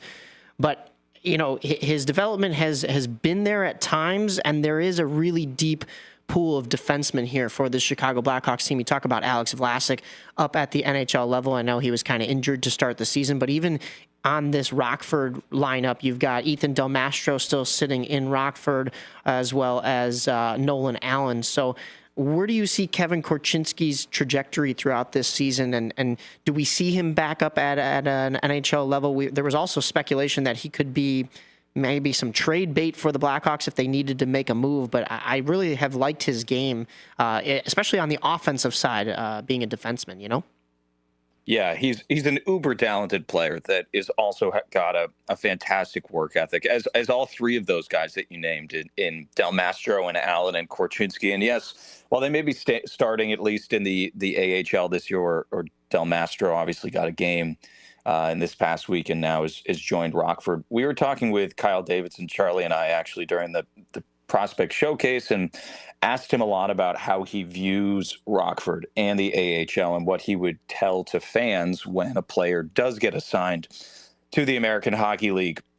And he was pretty clear that it doesn't have to be, this dark mark that almost every single player requires at least some time in the American Hockey League. And I think Kevin Korchinski himself has already proven that he can certainly be an NHL defenseman consistently. His rookie year, he had to spend up in the NHL entirely, playing 76 games just due to the AHL ruling as far as age goes.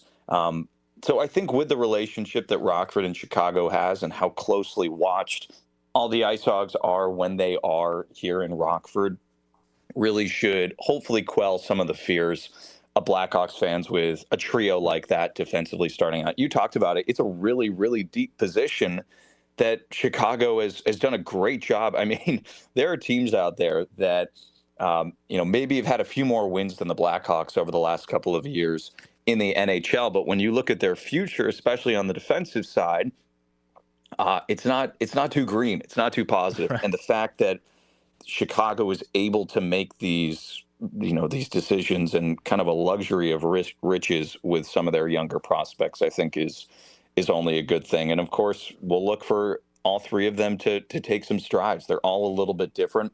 I think Korchinski maybe has the chance to be the most balanced as far as offensive and defensive. Nolan Allen, I think, is obviously more of that physical, defensive, stay-at-home threat. And Ethan Del Mastro is a guy who put up a ton of points in the AHL actually 2 years ago, and he was Rockford's All-Star the year before Kevin Korchinski. And I thought Del Mastro looked excellent when he was up with the Blackhawks last season. So could just be temporary. And I think that it's just important to keep the context when thinking about these guys being at the AHL, that there's a big depth chart, a lot of really, really talented players, and they're all still really young, like really young. Right. Even if they were drafted 3 or 4 years ago, there's still a lot of leash and hopefully great long careers for those 3 guys with Chicago. Yeah, I don't know about you, Dana, but the more I keep looking at these birth dates, they're looking, they're born in like the mid 2000s. Like they don't even know, maybe what September 11th was like, because they weren't even alive yet. That's just, it's mind boggling.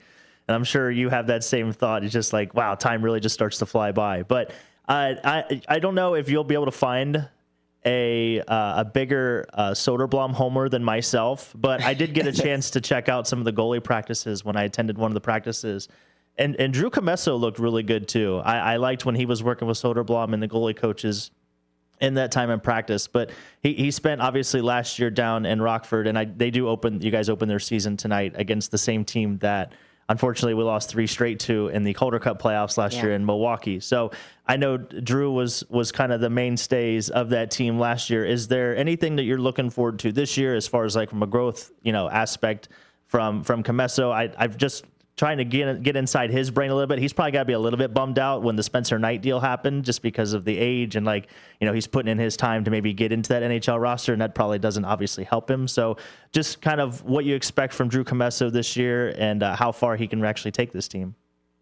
Yeah, I mean, I think that move, certainly, obviously, the goaltender depth chart, it's pretty easy to see as far as the position goes. It's a little different than defenseman and forward. You could see the depth chart all the way up and down the organization. But what's cool is that Spencer and Drew are really good friends, actually, from their earlier hockey days, and so I think that actually almost in a way was a pretty cool thing for Comesso. And I think what I'm looking forward to for Drew in this next year, and you heard Jeff Blashill say it, I think a couple of weeks ago when they did actually assign Comesso from Chicago to Rockford, is that he's going to be an NHL goaltender. Mm-hmm. That is certainly a fact. And I certainly got my first strong belief of that in the final couple months of the AHL season last year and into the playoffs. Comesso was the best goaltender in the league as far as the eye test and the stats would provide. He was excellent. And I think what I'm just looking for in this third season for Comesso is basically a longer stretch run of that consistent play, because really, as you saw with Rockford's playoff run, every time he got the crease, he was giving them a chance to win, if not more. He's one shutout away from the Rockford record, which, is pretty impressive. There's been some really good goaltenders here. You think of Michael Layton, obviously Corey Crawford comes to mind. And I think that's even the point that I mentioned to people a lot, is that Crawford spent a couple of seasons here and then went on to be, probably the most historic goaltender in the Blackhawks franchise and wins 3 cups. And it's all about the perspective. And with Comesso, he's such a great guy. He's very, very diligent in what in how he takes care of his body and his mind. And I think that's been changing a lot over the last couple of seasons. It's been really interesting to chat with him, especially last year, on some of the new things that he's trying to just help himself be as ready and dialed in when puck drop comes. So he's certainly got the mindset. He certainly has the talent. And now I just think he needs to go out and show it for, closer to a full season of that consistent hockey that we saw from him last spring. And, kind of just force the Blackhawks to give him another chance like he did last winter. He got up and got into some games against the Devils and Islanders. And I think that was a really, really great measuring stick for his career and building some motivation. Yeah, and last season he had 39 games played. His goals against was 2.54, and he had a .911 save percentage. So definitely rock solid. With those 4 shutouts that Dana was mentioning, and that's to add on to the 2 that he had the previous year with Rockford. So that's huge. I mean, like you said, he is taking the crease. He's giving the Ice Hogs the chance to win. We saw the playoffs last year and how it can, even in the AHL, be a different beast where, the Wolves get the better of the Ice Hogs in the regular season, but when it came to playoff time, it was the Ice Hogs dominating. Unfortunately, they run into the Milwaukee Admirals, and I think Chicagoans right now are kind of hoping for the reverse of that in the Cubs versus Milwaukee Brewers series, where Milwaukee takes the first two, and then the Cubs can hopefully take the last three. Whereas last year it was Rockford taking the first two in Milwaukee against the first seed. Yep. And then Milwaukee just kind of gets things going and kind of what you expected from the number one seed. They take it to Rockford. But I believe in pretty much all of those games, Rockford was still in it. Especially, that was the tough part, too. It was coming home back to BMO Center that Rockford kind of dropped the back half of that series.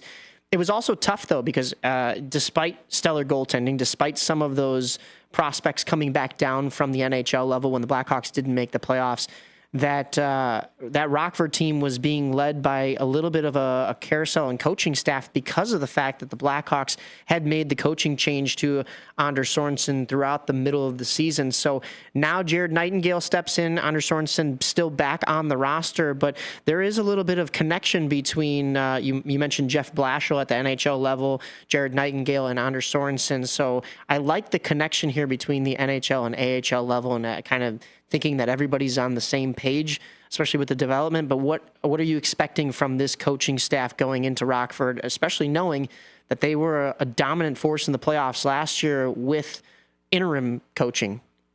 Yeah, you kind of touched on what I'm really proud of when it comes to being a part of the Ice Hogs organization, is that there's such a great relationship between Chicago and Rockford, and obviously just being kind of a jump down 90 helps out too with just the physical proximity for it. But even as far as the coaches and the development coaches and the scouts and the management, everyone's talking all the time. Everyone's going to each other's games. And when it comes to the relationships, those are pretty strong. So Jared, actually, the new Ice Hogs head coach, he was the captain for Rockford back in the 2013-2014 season as a defenseman. Nightingale had a pretty great AHL career on the back end, and certainly a guy that was more than physical, willing and able to drop the gloves, which I think we've seen a little bit with the way that he's built this Ice Hogs teams as far as some of the guys that he signs that aren't NHL contracted. We've got some guys that can certainly hold their own and maybe protect the ice for some of the younger prospects. So that's certainly a fun angle for this season. But as far as Nightingale goes, he's an excellent guy. He's a player's coach. A lot of the players have used that exact phrase over the last couple of weeks, having to get to know him.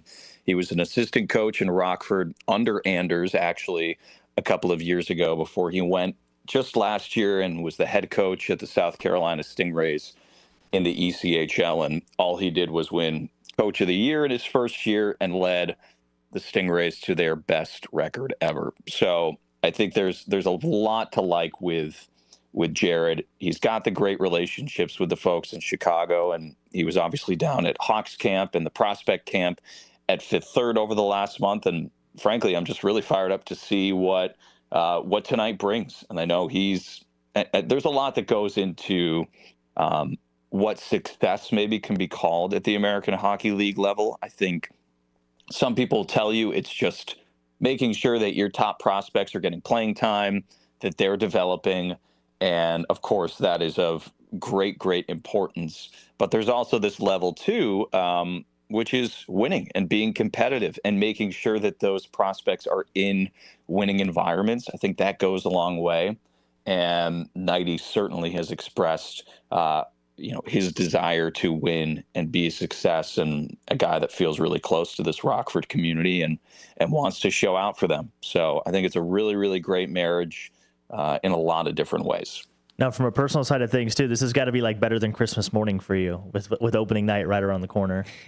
Oh, it's the best. It's it's one of those things where every year it comes around. I kind of relate it to maybe the first time it gets like chilly in fall, and you're walking outside and you're wearing a sweater, and it's like, oh man, I forgot how great this was. And you're always surprised every year. But yeah, it was pretty great to see a couple Hawks games last week. That was our hors d'oeuvre here in Rockford, and now really excited to get underway. There's nothing better. Absolutely. I knew we'd be friends. I just didn't know you'd also be a fall guy. I'm a big fall guy. as well. Oh yeah. How can you not be? Right. There's got to be a correlation between hockey guys and fall guys. Yeah. I feel like those probably sync up quite a bit. Like, it was almost too warm on Tuesday to have hockey. You know what I mean? Like, it was like 80 degrees. I'm like, this does not feel like hockey at all. October's the best month of the season. You got playoff baseball, you got hockey starting, it's the sports equinox basically, because you got football still going on, and basketball will start at the end. And you know me, I like my Halloween stuff, so I'll be doing a little bit of that. But we've kind of buried the lead that this is not only a big season for the Ice Hogs with player development and with talent, but also the Rockford Ice Hogs will be hosting the AHL All-Star Game in February as well. Yeah, on February 10th and 11th, Rockford's going to host the All-Star Classic. It'll be the skills competition on the 10th, and then the actual round robin 3-on-3 tournament the next day. It's really awesome because this event hasn't been held in the Midwest in over 20 years. The American Hockey League for the last couple decades is pretty much stayed on the West and East Coast and Coachella Valley and Ontario and Los Angeles or Springfield and Hartford. And so I think the fact that they're putting stock in wanting to reward the Midwest fan base and that the Ice Hogs have been chosen, I think it says a lot. It says a ton. And so we're all really, really excited and proud to host the event here in a few months. And if you haven't been out for a game at the BMO Center, I am a little bit biased, but I do get to see a bunch of different rinks across the AHL. And I would say this is the perfect rink for this level. It's just over 6,000 fans. There's been a ton of great upgrades over the last few years as far as new seats, new lighting, new Jumbotron, new concessions. It has that very, very major league feel. Obviously, just without the full 19,000 capacity size, and it's just perfect for this league, this level. So I'm really excited that we get to host the All-Star Game, and hopefully Rockford's got certainly they'll have one, but maybe even two really exceptional participants to show out for the hometown crowd. And I know we'll have to get you guys out there as well to come and see it in person, but it's just one of those cool things that you get to break up the year in. Yeah, there's going to be a huge breakup around that time, too, as the NHL goes on pause for the Winter Olympics. That'll be happening in Milan, Italy, but that'll be still fun at the AHL level. Maybe Kevin Korchinski, if he's still with the team, maybe if he doesn't go up to Chicago, he can reprise his role of last year being the hero in those all-star festivities. Dana, thank you so much for jumping on. Once again, that was Dana Gray of the Rockford Ice Hogs. Dana, we will see you tonight for the home opener up in Rockford, 7 p.m. puck drop between the Ice Hogs and the Milwaukee Admirals. Let's do it. Thanks for having me on, guys. See you tonight. And hey, if you're out a little bit early, we got a block party starting out at 4 o'clock with a lot of food trucks, live music. Players are going to have a red carpet walk-in. So if you're sitting around twiddling your thumbs this afternoon, come on out a little bit early and we'll show you a good time. There it is. Awesome. Well, we'll see you. Thank you again so much. You got it. See you guys soon. All right. You are listening to AM 1410 WRMN. This is On the Rise. Myself, Mike Napolitano, and Dalton Cooper. Sports! Get ready for Around the House every Saturday night from 5 to 7 p.m. on WRMN AM 1410. If you're a homeowner or contractor looking to tackle those projects that feel a bit too big, this is the show for you. Join Eric along with his knowledgeable guests as they dive deep into everything from DIY renovations to creating a healthy home environment. We'll provide you with the tools and tips you need to complete your projects with confidence and ease. But it's not all work and no play. We believe in having fun. Our passion for home improvement shines through as we help you save time, money, and reduce the stress of DIY. So whether you're a seasoned pro or just starting out, don't miss Around the House. Tune in every Saturday night and let's tackle those home projects together. This is Larry Jones, and I'd like to talk to you about my bank, American Eagle Bank in South Elgin. Has your bank changed names in the last 10 years? Is your bank another faceless branch with headquarters in another city? Are you tired of earning next to nothing on your savings account or certificates of deposit, or does your personal banker treat you like a stranger? If you answered yes to any of those questions, then you're ready for a new banking experience, and American Eagle is the place for you. American Eagle is a locally owned independent bank that's rooted in the community. And American Eagle customers are greeted by name and treated with the respect that they deserve. American Eagle has an innovative program, Eagle Savings, that teaches your children to save while earning prizes and rewards. American Eagle offers great rates on certificates of deposit. My bank is located in South Elgin on Randall Road between the Target and Caputo's and is open Monday through Saturday. Give them a call at 847-742-7400 and a real person will answer the phone. American Eagle Bank, a place where you matter. Hi, I'm Ryan Blaney, a third-generation race car driver, and we dedicate a lot of our time to going as fast as possible. My grandpa Lou is the reason why my dad and I started racing, and I'm really proud to follow in his tracks. But when my grandpa was diagnosed with Alzheimer's, it was a very unexpected bump in the road for us. I've learned a lot on this journey with my grandpa Lou, and the memories of my grandpa will always be with me. It's important to notice if older family members are acting differently, experiencing problems with their memory, or having trouble with routine tasks. Talking about Alzheimer's can be really tough, but if you notice something, have a conversation with your loved one. Encourage them to see a doctor or offer to go with them. Early detection of Alzheimer's can give your family time to explore support services, make a plan for the future, and access available treatments. The Alzheimer's Association provides care, support, and research to help you take control of the situation with your family and manage the disease together. If you or your family are noticing changes, it could be Alzheimer's. Talk about seeing a doctor together. Visit alz.org/time to talk. A message from the Alzheimer's Association and the Ad Council. Nobody had to tell your grandparents not to drive while using their typewriters. Why should it be any different for us kids and our cell phones? Distracted driving was the cause of more than 3,000 deaths in 2022. Come on, we're smarter than this. Let's put down the phones and focus on the roads. Drive safe, everybody. Don't drive distracted. A message brought to you by the National Highway Traffic Safety Administration, Project Yellow Light, and the Ad Council. Before the weather gets too cold, it's time to finish up those outdoor jobs. That's why ComEd wants you to know that electricity can jump from a power line to you and to the tools you're using. So maintain a safe distance from any power lines. You can also call ComEd at 1-800-EDISON-1 to have those power lines de-energized the next time you do any work around them. Stay smart, stay safe, stay back. ComEd, powering lives.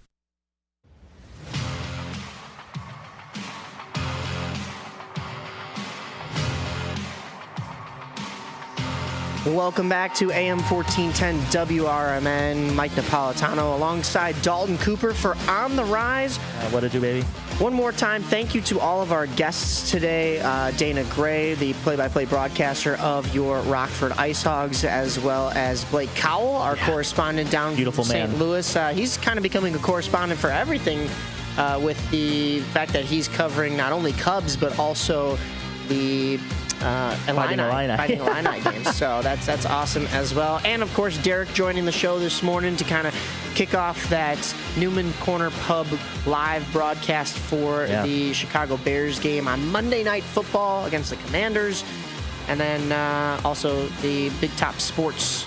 That's 6 to 8 p.m. Monday through Friday. Do you have something else that you want to add in there? Yeah, make sure to check us out on social medias, WRMN on Facebook, Instagram. You can check out On the Rise as well. Make sure to click like, subscribe on YouTube as well.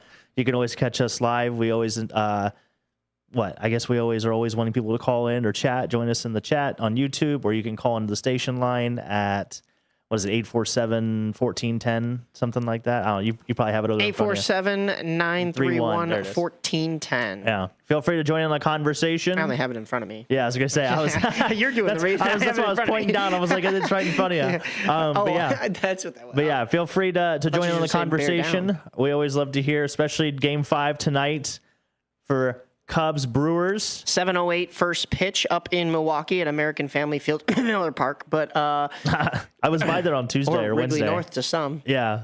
But yeah, that'll be happening tonight. As far as the future goes, when we look at we were just talking to Dana Gray, the Rockford Ice Hogs schedule for this next week. We talked about the home opener tonight against those pesky Milwaukee Admirals. He talked about that opening night block party presented by Hard Rock Casino. There's a T-shirt giveaway for the first 3,000 fans at that block party, also presented by Hard Rock Casino. So get there early, that's for sure. 7 p.m. puck drop, but he talked about 4 p.m. for the block party. So get on up to Rockford. Next Friday, October 17th, the Ice Hogs are at home against the Texas Stars. It'll be $2 beer night presented by Bud Light and $2 soft drinks for the kids. Screw City Night presented by Henning with media partners 95.3 The Bull and the X. And then, of course, we have also coverage on your Chicago Wolves here. A little rivalry right there, which is always fun. Last year, I know you weren't on the show with us full time yet, but Derek and I were able to kind of combine the AHL segments when the Ice Hogs were going up against the Wolves, and it's always a fun time regardless, because you want to root for a Chicago team, but you also want to root for the future of Chicago Blackhawks hockey. So it always makes for an interesting dynamic. The Wolves will be on the road tonight to kick off their AHL season. That'll be a 6 p.m. puck drop on AHL TV and Flow Hockey at the Iowa Wild, not the Minnesota Wild. They're affiliates, they're AHL affiliates. And then next Saturday, it will be the home opener, October 18th at 7 p.m. between the Ice Hogs and the Wolves. So we get that rivalry pretty much right off the bat. The home opener for the Wolves is also the Rockford Ice Hogs and the Chicago Wolves. There's a coffee mug giveaway courtesy of the law office of Daniel E. Goodman. It's also, as they do quite a bit at the Allstate Arena, Adopt a Dog Night. So that's always pretty cool. That'll kind of wrap up the future schedules for those two teams. I also wanted to give the future schedule for the Blackhawks. If you haven't tuned in, we were talking about that the Blackhawks home opener is also tonight against the Montreal Canadiens, little Colton versus Colby Dock action. That'll be a 6 p.m. puck drop at the United Center between Montreal and Chicago. Oui. And then the Blackhawks are at home Monday night during the holiday to have a game against the newly branded Utah, not the hockey club, Utah Mammoth at 7:30 p.m. That'll be on ESPN Plus. I should mention tonight's game on NHL Network. Wednesday, the Blackhawks are on the road in St. Louis at 8:30 p.m. on TNT and HBO Max. Those rival Blues. Down at, I forget what their stadium's called now, but it used to be the Scott Trade Center. I forgot. Is it like the Enterprise Center, maybe? Enterprise Center. Yeah. That's right. You got it. And then Friday, October 17th, the Blackhawks are home once again to take on the Vancouver Canucks at 7:30. ESPN Plus has your coverage. And then that wraps up the week for the Blackhawks. Illinois is down 10-0 to Ohio State currently. 3:36 left in the first, and the Illini have the ball at their own 20. Not what you want to see for the start of that game. But let them feel good. Yeah. They got them right where they want them, if you ask me. Sure. Speaking of right where they want them, the Chicago Fire set out on a goal this year with new head coach Greg Berhalter to make it back to the playoffs, and they did just that. We talked about it last week on the show with Nick Johnston, and the Fire clinched in fancy fashion against those Inter Miami team and Lionel Messi, a 5-3 victory. Unfortunately, they did not get the win against Toronto this past week, but they didn't take the loss either. A 2-2 draw. Jack Elliott has both goals late for the Chicago Fire that actually put them up. Jack Elliott had a hat trick in this game. He scored an own goal in the 27th minute. Not what you want to see from your defenseman. Yeah, but an own goal from Jack Elliott, and Toronto takes the lead, but Jack Elliott scores in the 71st and the 89th minute. Nice. If you know soccer, there's only 90 minutes. Unfortunately, there was 10 minutes of added time at the end of the game for stoppage time, and it was Dehorde Mihalovic. Apologies for the butcher job of that name. In the 90th plus 10th minute, and Toronto levels things to sneak the extra point out of there and steal it from the Fire. So Fire are now 10 minutes. I know. Right? What happened? Was there was it a meteor that delayed the game? In 10 minutes, my goodness. Just a lot of extra stoppage time from either injuries. I mean, you had the 2 Jack Elliott goals right at the tail end there, but 10 minutes is generous. That's obnoxious. Toronto really needed it. They are 5-14-13 with 29 points, whereas the Fire are 15-7-11 with 52 points after that. Their next game will be next Saturday, the 18th at 5 p.m. against New England. The Revolution are sitting at 9-8-16 with 35 points. That will be at Gillette Stadium, 5 p.m. kickoff in Foxborough, Massachusetts. Nice. So the Fire are wrapping up the regular season, and of course they're still focused on what they're doing here in the Hopefully final they're not game. in that playoff, that play-in game situation. Right. This will be against the New England Revolution. This will be the final regular season game. However, when you look at the table going into playoffs, the Fire are sitting in 8th. If they can get into 7th, which is that even doable? Yes. Orlando City SC. Yeah. So this matchup against the Revolution does determine a couple things. Orlando City SC sitting at 53 points. They are 14, 11, and 7. Orlando City SC, they have one more match as well, or do they have 2 more matches? They have a match tonight against Vancouver. They have 2 more matches. They got a game in hand. So they have a game in hand. That's going to be tough for the Chicago Fire team to really sneak into that 7th spot. But Orlando City plays Vancouver at 6:30 tonight, and then they are up against Toronto themselves 5 p.m. next Saturday. But when you look at that table, if the Chicago Fire do sit in this 8th seed, they are above the Columbus Crew, who have 51 points. So hopefully the Fire hold on to that 8th seed and get the home field advantage. Columbus will have to face the New York Red Bulls tonight. Next weekend. They have a bye as well. New York is sitting right below Columbus, but they don't have a shot at that 9th seed. So the best the New York Red Bulls can do is play spoilers and help the Chicago Fire out in holding on to that 8th seed above Columbus. It's been an exciting season for this Fire team. It's definitely been a roller coaster. Yeah, you and I saw them heavily throughout the regular season. Start of the season, middle of the season.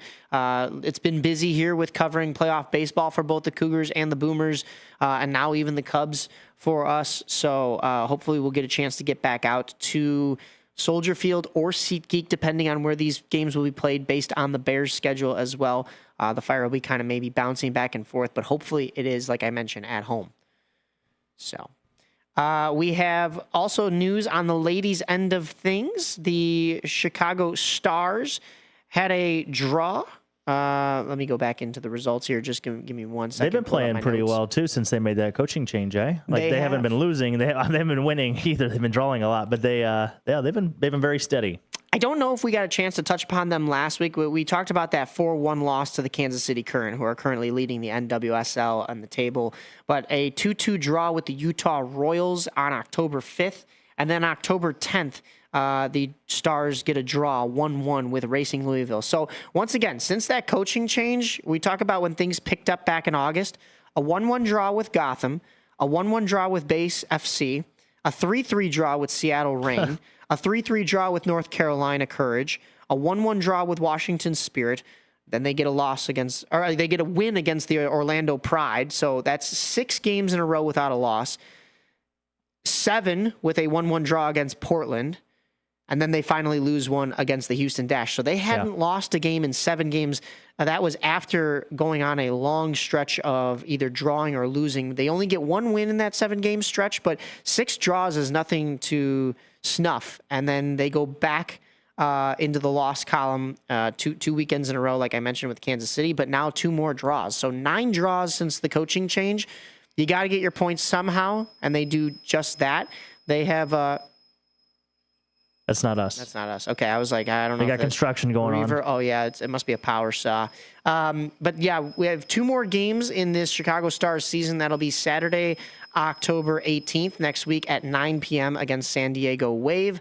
And then November 2nd, the Stars face Angel City FC. That time is to be determined, but we do know it'll be at SeatGeek Stadium in Bridgeview, although...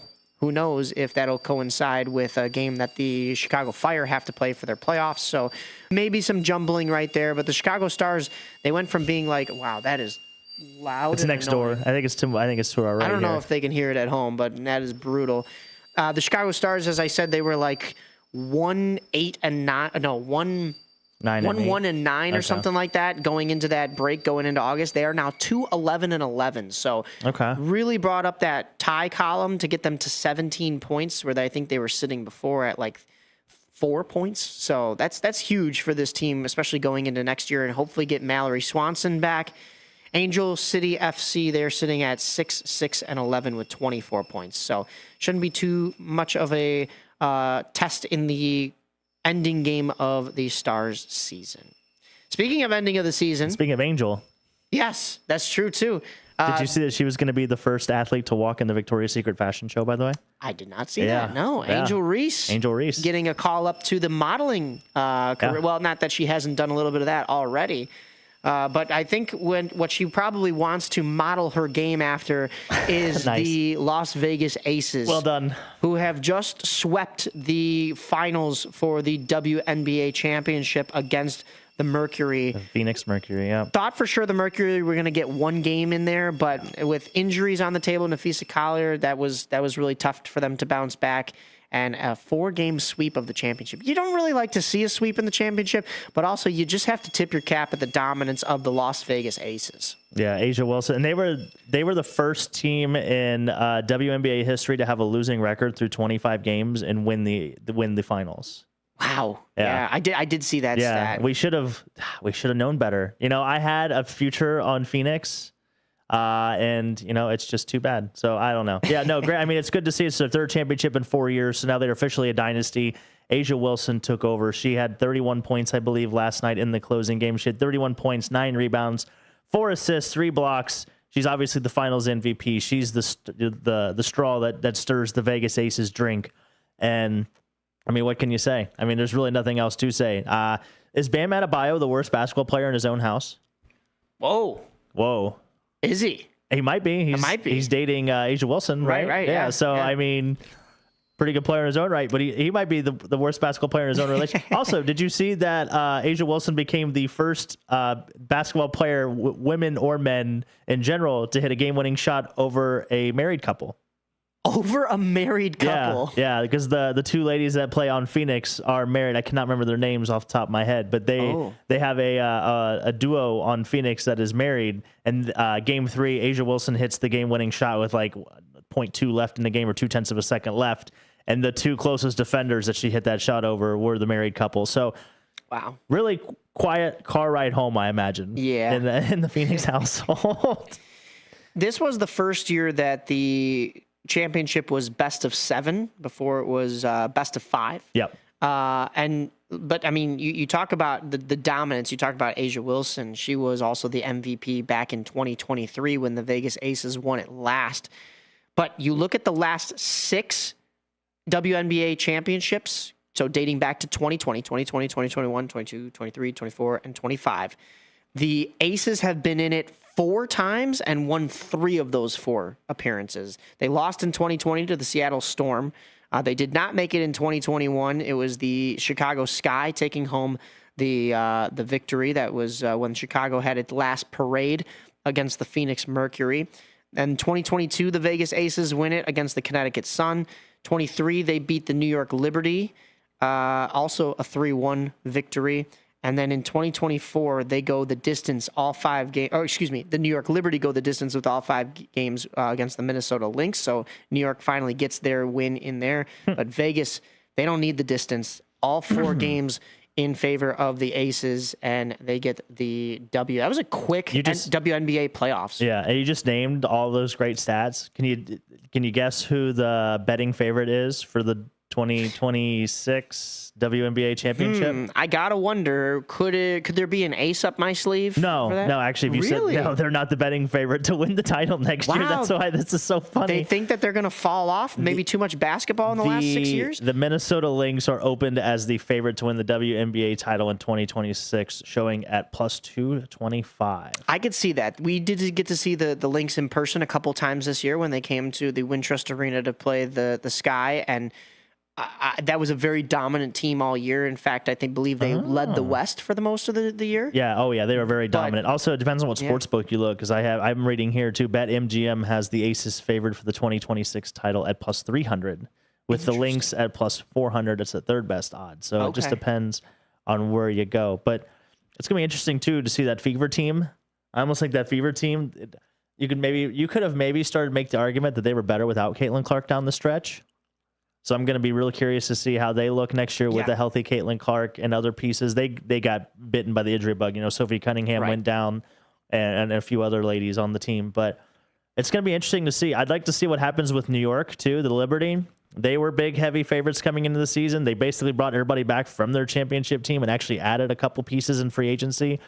and it didn't go very well. They're not bringing back their head coach. That's the one thing that we haven't really seen about the WNBA too, is like all these top coaches that are just getting not brought back by teams. They're just parting ways, for the political term, if you will, which is fascinating because you really don't see a lot of leagues where you see coaches making playoff, second round playoff runs, or even just making the playoffs on teams that maybe, that's just the expectation, and then just not getting renewed on their jobs. That's fascinating to me. The window for coaching lifespan has definitely shortened. So it's wild. I'm interested to see. I would like to see the Chicago Sky bring back Coach Tyler Marsh. I think he's okay sitting where he's at right now, but I mean, you don't want too much change. Look at the Bears. Look at how many coaching staff changes they've made within the last couple of seasons, and of course quarterbacks as well. But I think you have to make a lot of those quarterback decisions and quarterback changes when your coaching staff isn't consistent. So you're trying to figure out, is it the coaching or is it the players that are actually not performing out on the field? And the Bears are in a dangerous situation. Like we talked about, I have high hopes for them going into the second half of this season after the bye week, and definitely hopefully getting those 7 wins that Derek talked about on paper to get them to 9-8.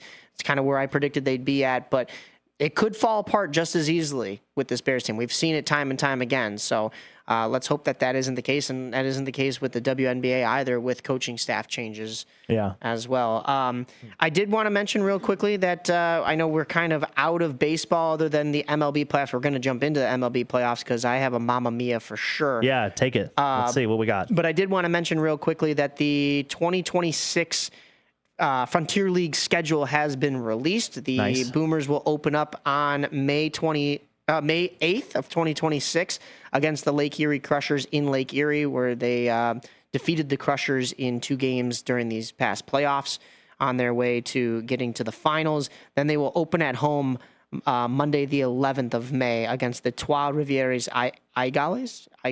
It's Eagles, but in French. I'm sorry. I'm not a French major. 6:30. Yeah, 6:30 p.m. first pitch. They actually don't play the. And I thought this would happen earlier on in the season. They do not play the defending champs, the Quebec Capitals, until the very end of June 30th, going into July. So it's a little late. I guess for they're in the different championship. divisions. That makes sense. True, but a little late for that division rematch, especially when the Boomers are playing a couple other Canadian teams that aren't in their division right off the bat. So yeah, it'll be June 30th, July 1st, and 2nd against Quebec at home. And they only play them at home this year, so they have the home field advantage.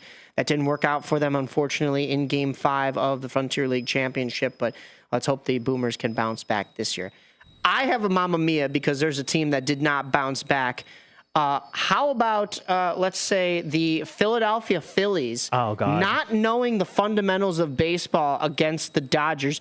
You've allowed the Dodgers to continue their reign because, you couldn't get the job done in games 1 and 2, but you go into game 3. And it's extra innings. No, it's game 4. They won game 3. Yeah, Schwarber hit 2 home runs in game 3 for Philly. We miss you, buddy. We should come back to Chicago. But game 4, guys, what are we doing? We're throwing the ball home when you could just go to first. He panicked. He definitely panicked. I mean, that panic is an understatement. That's my Mamma Mia. That's up there with the Pirates getting, was it Javi Baez in a rundown between first and home? Yeah, and I mean, heads up, A+ move, high baseball IQ play by Javi Baez a couple years ago on the Cubs when he pulled that stunt. But if you're the Pirates, you've known since kindergarten to just go and step on first base. What are we doing? Oh my goodness, Phillies in the playoffs. The great thing is the snapshot or like the screenshot of Real Muto like pointing to first base to throw it, and he's just like, just listen to your catcher who you're throwing it to. It just, your heart goes out to him too because he just panicked. The poor man, he panicked. I have a good Mamma Mia though. You do? I'll go to a positive side. Our friend of the show, Marshall Schill in the Savannah Banana League will be coming to Wrigley Field next July. So make sure the only way to get tickets is to enter the lottery. Tickets are very reasonable. They're like $40 or $60, I think, give or take, depending if you want upper or lower bowl. But they are going to be stopping in Wrigleyville and at Wrigley Stadium next summer. They did announce the Banana Ball, announced their world tour I think it was this week. It might have been Monday or Tuesday, but they did. Yeah, exciting news.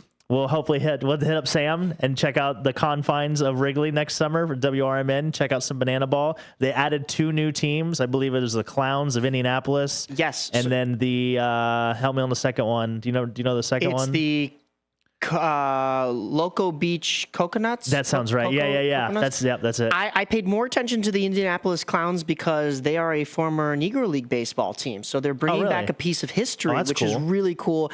And did you notice that they named their head coach? It is going to be Phillies All-Star, Superstar, and World Series champion Ryan Howard. No way. So that is going to be awesome cool. for Indy. I'm wondering if they're going to be playing out of Victory Field where the Indianapolis Indians were playing. That was a minor league affiliate for the Pittsburgh Pirates for a number of years. Paul Skeens just pitched there not too long ago. So I'm not sure where in Indy they're going to be playing, but Indianapolis will be getting a team. And I thought when you mentioned Marshall Schill, I thought you were going to be talking about how the firefighters, the 4th seed firefighters, yeah, they did. In the first ever Banana Ball Championship League, this is the first time they're playing playoffs and a whole championship, knock off the 1 seed Bananas. Yeah. So Marshall Schill, congratulations. They're headed to the final. I don't believe that final has been played yet. I didn't see anything about it, but it was in a swing-off at the very end of a decisive Game 3. They took them the distance, and the firefighters got the win. There's some rules that I'm not going to go into because we're going to run out of time about the swing off, but the firefighters advanced, and I believe they're playing the party animals. I think they knocked off the tailgaters. Yep. So fun stuff going on in Banana Ball, but as you mentioned, July 24th through the 26th at Wrigley, it'll actually be the first ever series in which the firefighters are the home team. We have breaking news, too. Commanders officially rule out receivers Terry McLaurin and Noah Brown for Monday night against the Bears. So okay, come on, Bears. Yeah. Bear down, baby. Some helpful news there on the Bears side of things. It's going to be interesting. So, Terry McLaurin, Noah Brown both out. Deebo Samuel did not practice on Thursday or Saturday, but they are going to take it day by day and see what his status will be for Monday. So, Commanders might be a little shorthanded. That's and true. they are minus 4.5 on the sports books. Better hurry up and get it before it starts to go down with these news. So, that's true. Did you have a Mamma Mia? A bad one? No, I mean, the only bad one I could think of was like Penn State when they got beat by UCLA last weekend. You know, UCLA had not led at any point in time during their season until they beat Penn State. Wow. Yeah. So, but that was the only bad one I had. Yeah, a lot of good news. Angel Reese, you know, Banana Ball. We'll see. Love you guys. AM 1410, WRMN's on the rise. Is diabetes keeping you from enjoying life's special moments? At U.S. Med, we understand the challenges you face, and we're here to help. With U.S. Med, I can finally